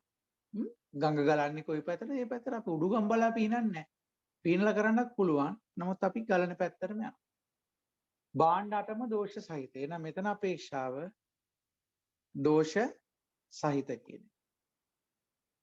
ඒතර x කියලා කියන්නේ ඒක වෙන්න ඕන වාර ගන්න. ඒතර 8ම දෝෂ සහිත කියලා කියන්නේ එහෙනම් දෝෂ සහිත ගන්න 8යි කියන එක. ඊට p කියලා කියන්නේ එක භාණ්ඩයක් ගත්තොත් දෝෂ සහිත වීමේ සම්භාවිතාව. ඒක ගානේ පොදුවේ උඩින් දිනනවා. දෝෂ සහිත භාණ්ඩයක් තියෙන්න පුළුවන් වෙන 105යි. එහෙනම් සිම්පල් p වල උත්තරේ 105යි කියන්නේ. 0.5. q කියලා කියන්නේ අනුව 9.5. එතන මේක ආදේශ කරනවා x සමාන 8 කියන එක. එතන 808 වැඩි කිරීම 0.5 8 වෙනි බලය 0.95 බිංදු වෙනි බලය. එතන මේක කැල්ලකින් අපිට එක දිගටම සුළු කරලා ගන්න පුළුවන්. මේක බොහොම මේ පුංචි උත්තරයක් එන්නේ. ඒ නිසා මේක 0.5 8 වෙනි බලයේ විදිහටම තියෙන එක ලේසියි. මොකද 808 කියන්නේ එකයි උත්තරේ. 0.95 බිංදු වෙනි බලයත් උත්තරේ එකයි. 808 උත්තරේ එකයි. තුන්වෙනි ගුණිතයේ තියෙන 0.95 බිංදු වෙනි බලය ඒකේ උත්තරයත් එකයි. එතකොට 0.05 8 වෙනි බලයේ විදිහට තියෙන එක හොඳයි. ඕකේ 8 වෙනි බලය එකතු බොහොම පුංචි උත්තරයක්. මොකද 8න් 8ම දෝෂ වෙන්න හැකියාව ඉතාමත්ම අඩුයිනේ. ඒක නිසා තමයි ඒක එහෙම වෙන්නේ. හරි.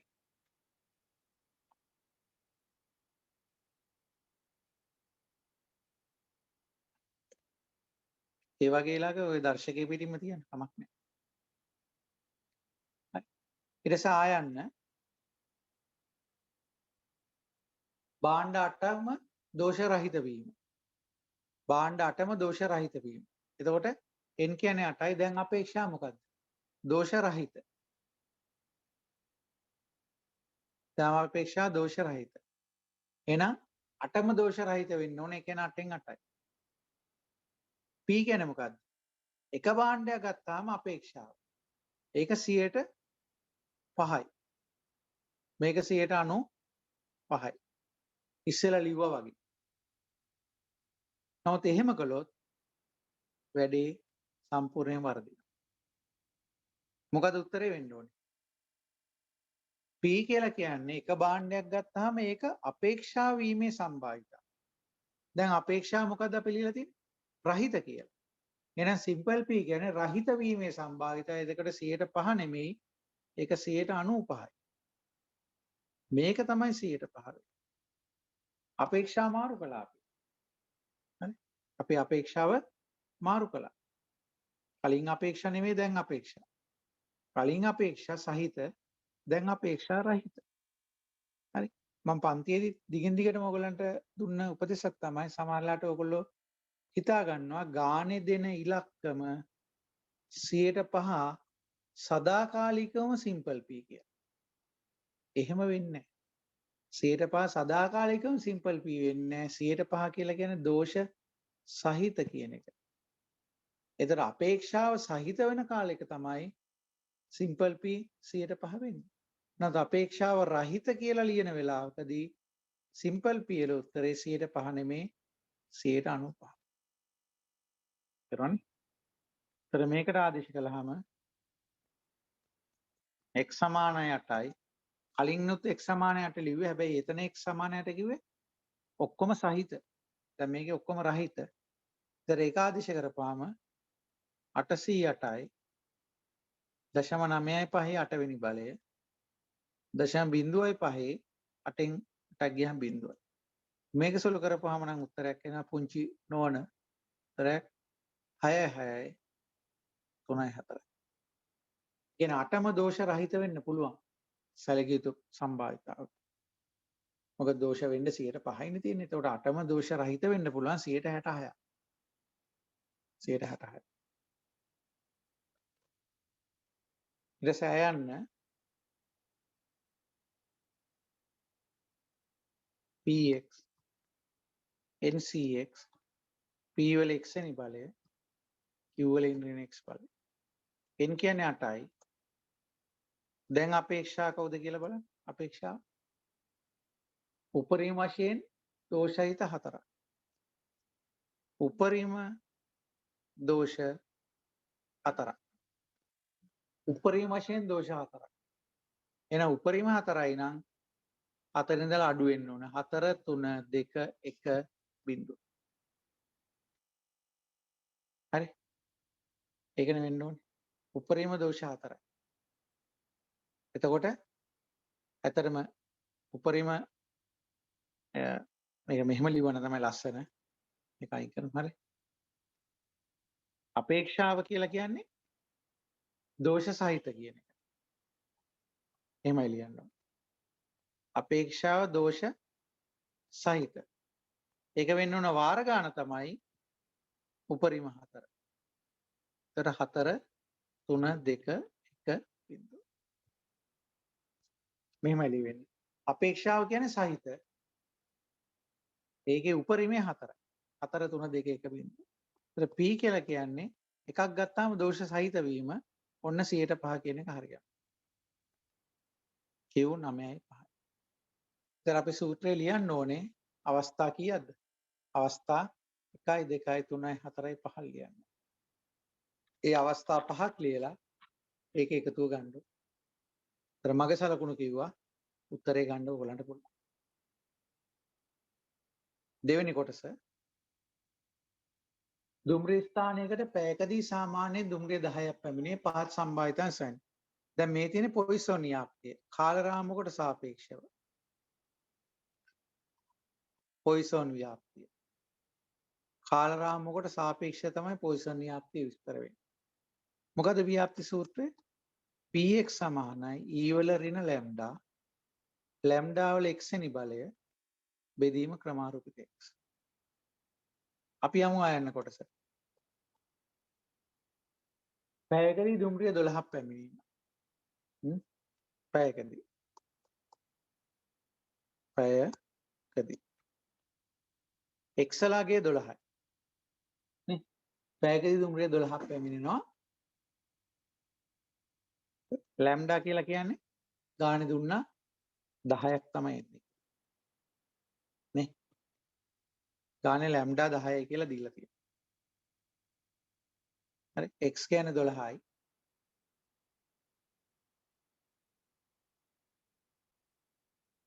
ලැම්ඩා කියලා කියන්නේ 10යි. ඒතර මේක ආදේශ කළාම p x සමානයි 12 e වල ඍණ 12 12 වැරදුනා නේ වැරදුනා ලැම්ඩා කියන්නේ 10යි e වල ඍණ 10 10 12 වෙනි බලය බෙදීම ක්‍රමාරූපිත 12. ඒතර මේක සුළු කරලා බලන්න උත්තරේ ගන්න පුළුවන්. කැලේ එක දිගටම සුළු කරලා බලන්න මොකක්ද දෙන්නේ කියලා. e වල ඍණ 10 e වල ඍණ 10 ටයිප් කරලා සමාන ගහන්න ඕනේ. සමාන ගහලා වැඩි කරන්න 10 දර්ශකයේ 12 සමාන ගැහුවා. බෙදනවා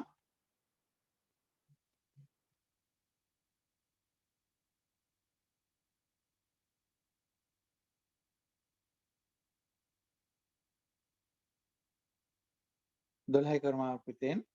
ඒතර ලැබෙන දශම බිංදුවයි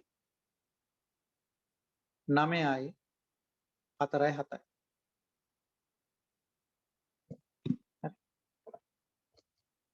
මේ තමයි පැයකදී ලැබෙන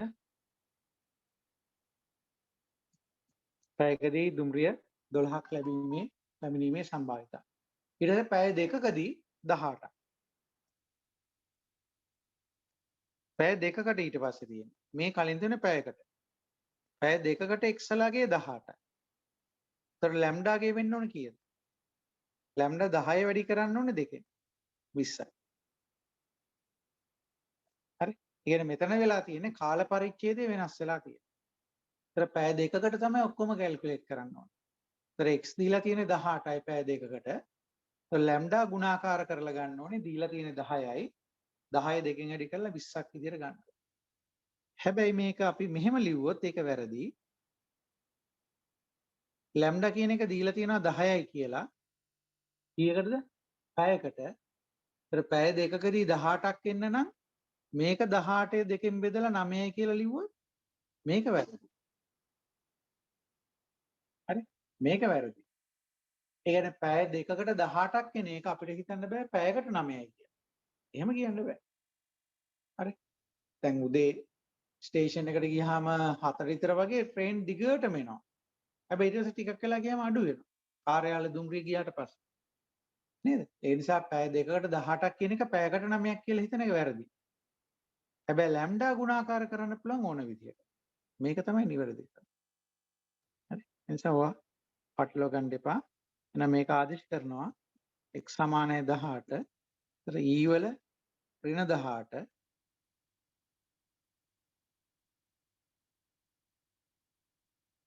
e වල ඍණ අත්‍යතන වැරදුනා.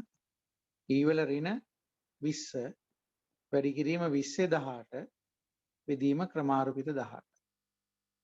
ඒතර මේකේ උත්තරය 0.08යි 4යි 4යි. right? ඊට පස්සේ පැය භාගයක් ගන්න ඕනේ. පැය භාගයකදී ඒතර x වල වැලියු එක තමයි මේන් වෙන්නේ 4ක් වෙන්න ඕනේ. ලැම්ඩා කියලා කියන්නේ පැයකට 10යි නම් පැය භාගයකට දෙකෙන් බෙදලා 5යි කියලා ගන්නවා. එහෙනම් p x සමානයි 4 e වල ඍණ 5 5 4 වෙනි බලය බෙදීම ක්‍රමාරූපිත 4. 0.17යි 5.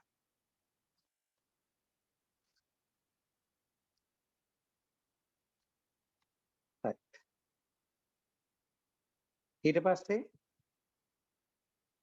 ඊළඟ කොටස වෙන්නේ අංක 3 ප්‍රමත ව්‍යාප්තිය සහ සම්මත ප්‍රමත ව්‍යාප්තිය සසඳන්න. සසඳීමේදී දෙපැත්තට බෙදලා මෙහෙම ගන්න පුළුවන්. මේ පැත්තට අපි දානවා ප්‍රමත ව්‍යාප්තිය. මේ පැත්තට දානවා සම්මත ප්‍රමත ව්‍යාප්තිය. ප්‍රමත ව්‍යාප්තියේ සංකේතය x සම්මත ප්‍රමත ව්‍යාප්තිය ඉසේ. තර වෙනස්කම් දෙක දෙපැත්තට වෙන ලියුවනම් හරි මේකෙදී ව්‍යාප්ති වක්‍රය fx කියලා ලියවෙන්නේ. එකයට වර්ගමූල 2 π එලියෙන් සිග්මා වැඩි කිරීම e වල ඍණ භාගයයි x ඍණ mu බෙදීම සිග්මා වල වර්ගය. ඒතර මේකේ මධ්‍යේනය mu වෙනවා සම්මත අපගමනයේ සිග්මා වෙනවා.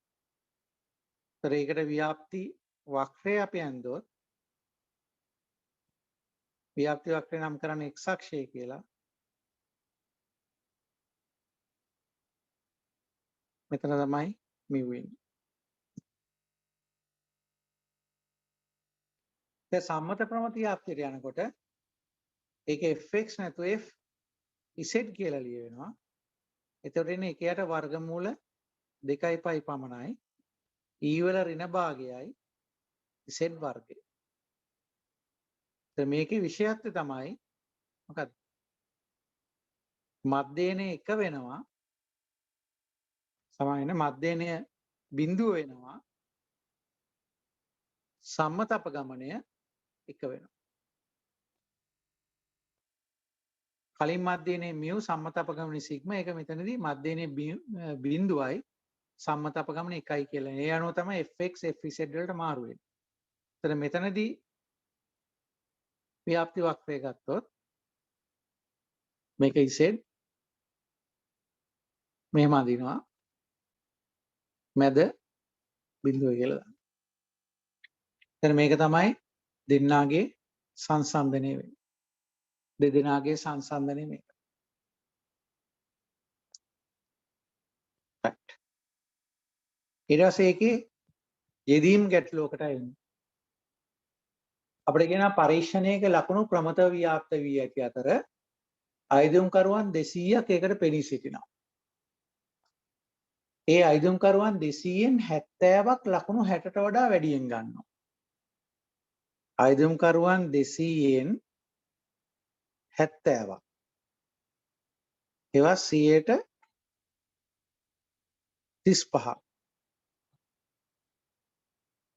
මොකද්ද වෙලා තියෙන්නේ? ලකුණු 60ට වැඩි. හරි? ඒක කල්පනායෙන් ගන්න එක ළඟ යන ඉලක්කම් 70 තියෙනවා 60 තියෙනවා. 70 කියන්නේ අයදුම්කරුවන් 60 කියන්නේ ලකුණු. හරි? ඒතර අයදුම්කරුවන් 200න් 70ක් 60ට වැඩි. 60ට වැඩි. ඒ වගේම මේ අයදුම්කරුවන් 200න් 40ක් ගත්තොත් 40ක් කියන්නේ ප්‍රතිශතය ගත්තම 120ක් නේ. 120ක් ගත්තාම ඒකවල ලකුණු 70ට වඩා වැඩි. දැන් කලින් 70 කිව්වේ අයදුම්කරුවන් දැන් මෙතන 70 කියන්නේ ලකුණු. මෙහෙමයි තියෙන්නේ. මේව කතාවක් දීලා තියෙනවා. ඒතර අපි අහනවා මේ ලකුණු වල මධ්‍යේනය සම්මත අපගමන. ඒතර අපි කොහොමද කරන්නේ? අපි වක්‍ර දෙකක් අඳිනවානේ. x චිත්‍රයක් ඊට යටින් z චිත්‍රය. මේක x අක්ෂය මේක z අක්ෂය. එකකට යටින් එකක් අඳින්න. පොතේ ඉඩ තියෙනවා කියලා x චිත්‍රය පිටුවේ යටත් z ඊළඟ පිටුවේ උඩත් අඳින්නේ නැහැ. විභාගෙදි ඉතින් අපි එච්චර ඉතුරු කරන්න යන්න ඕනේ නැහැ. නේද?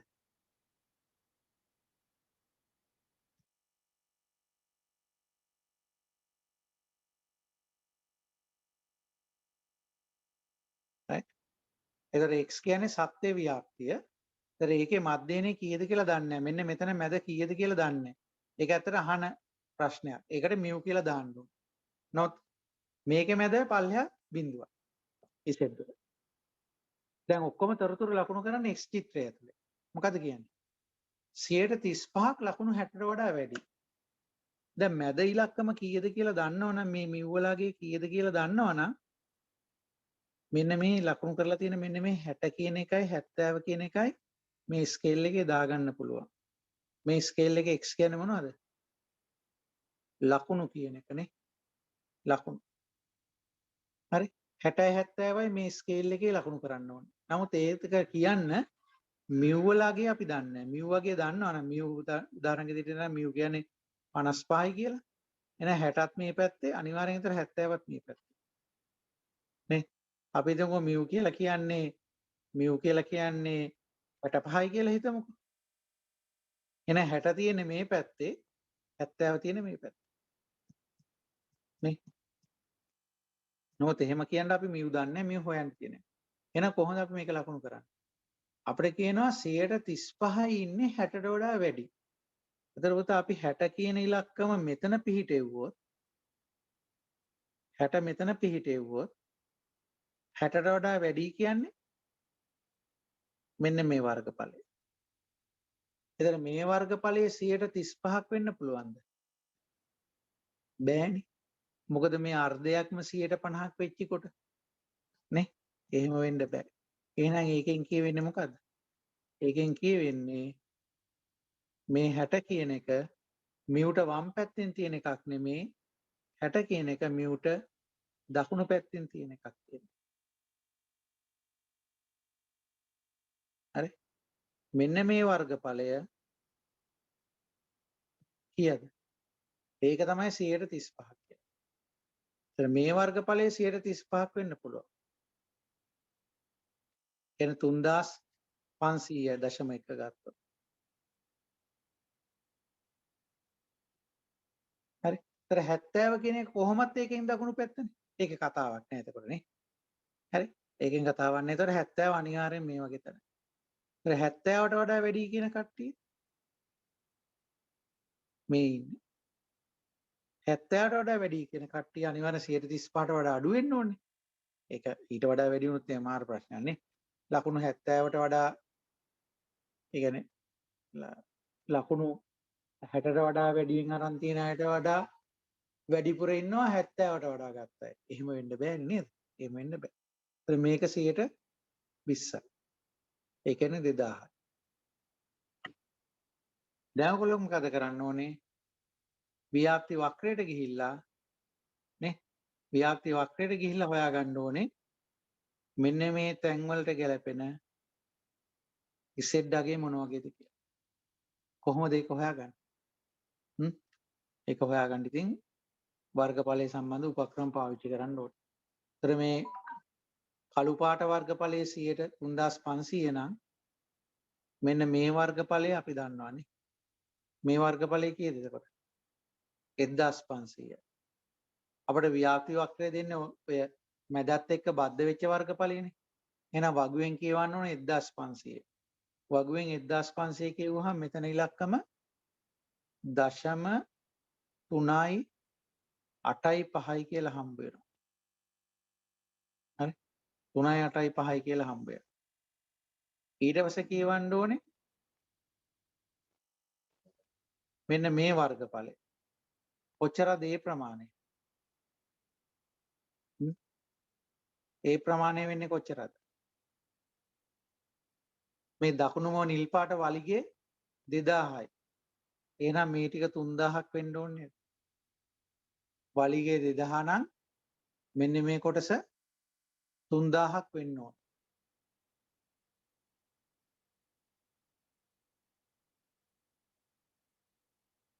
හරිද? හරිද බලන්න ගන්නේ. කළු පාට වර්ගඵලය 3500යි. කළු පාට වර්ගඵලය 3500 නම් 60ට වම් පැත්ත ප්‍රමාණය 1500ක් වෙනවන කොළ පාට ප්‍රමාණය. ඒතර 1500 වගුවෙන් කියවන්න ඕන. වගුවෙන් කියවන්නේ 1500. මමත් වගුව බලන්නම් පොඩ්ඩක්.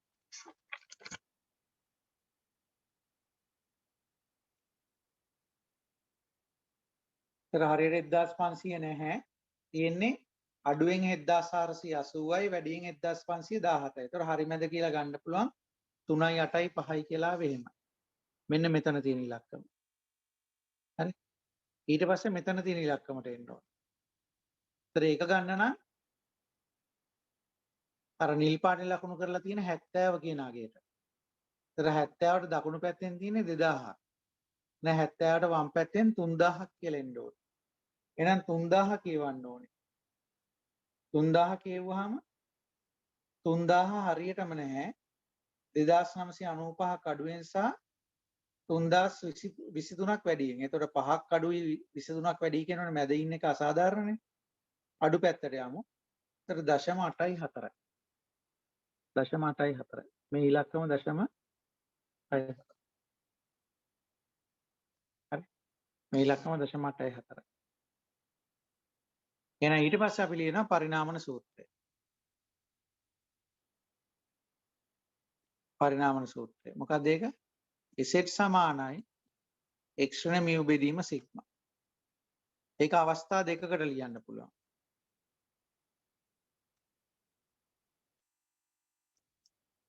තරු දෙක දාලා. ඒතර මුලින්ම ලියන්නේ ඔය 60 සම්බන්ධ. මේ තිරස් අක්ෂයේ 60 මෙතන තියෙනවනේ 60. මෙන්න මේ 60 සම්බන්ධයි. ඒතර ඒකට අදාළ Z දක්ගේ 0.385යි. x ලාගේ 60යි. mu sigma sigma. හරි.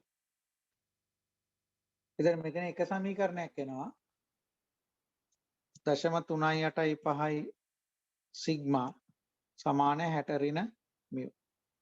ඒතර mu මේ පැත්තට આવොත් mu ධන 0.385යි sigma සමානයි 60යි.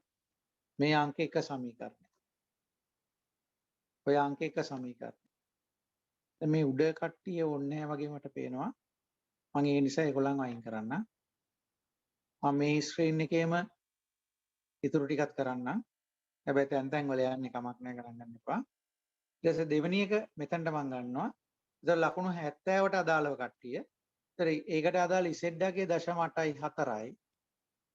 x ලාගේ 70යි. mu කියන්නේ mu, sigma කියන්නේ sigma. 0.84යි sigma සමාන 70 ඍණ mu. mu වම් පැත්තට ආවම mu ධන 0.84යි sigma සමාන 70 මේක අංක 2. 1යි 2යි සමගාමී සමීකරණ විසඳන්න. විසඳුම හොයාගන්න පුළුවන් mu කියලා කියන්නේ 51.54යි. sigma කියලා කියන්නේ 21.9යි. එක දශමයකට ගන්නත් පුළුවන් දශම දෙකකට ලිව්වයි කියලා කිරින් වැරද්දක් වෙන්නේ නැහැ. right? එහෙනම් අපි මේ තනි වීඩියෝ එකේදී ප්‍රශ්න 3ක් ගැන කතා කළා. අපි ඊළඟ වීඩියෝ එකකින් ඊළඟ වීඩියෝෙන් ප්‍රශ්න අංක 4 ඉඳලා ඉස්සරහට පිළිතුරු ගැන කතා කරමු. හරි. එහෙනම් අපි ඊළඟ වීඩියෝදී හමු වෙමු. සියලු දෙනාටම ආයුබෝවන්.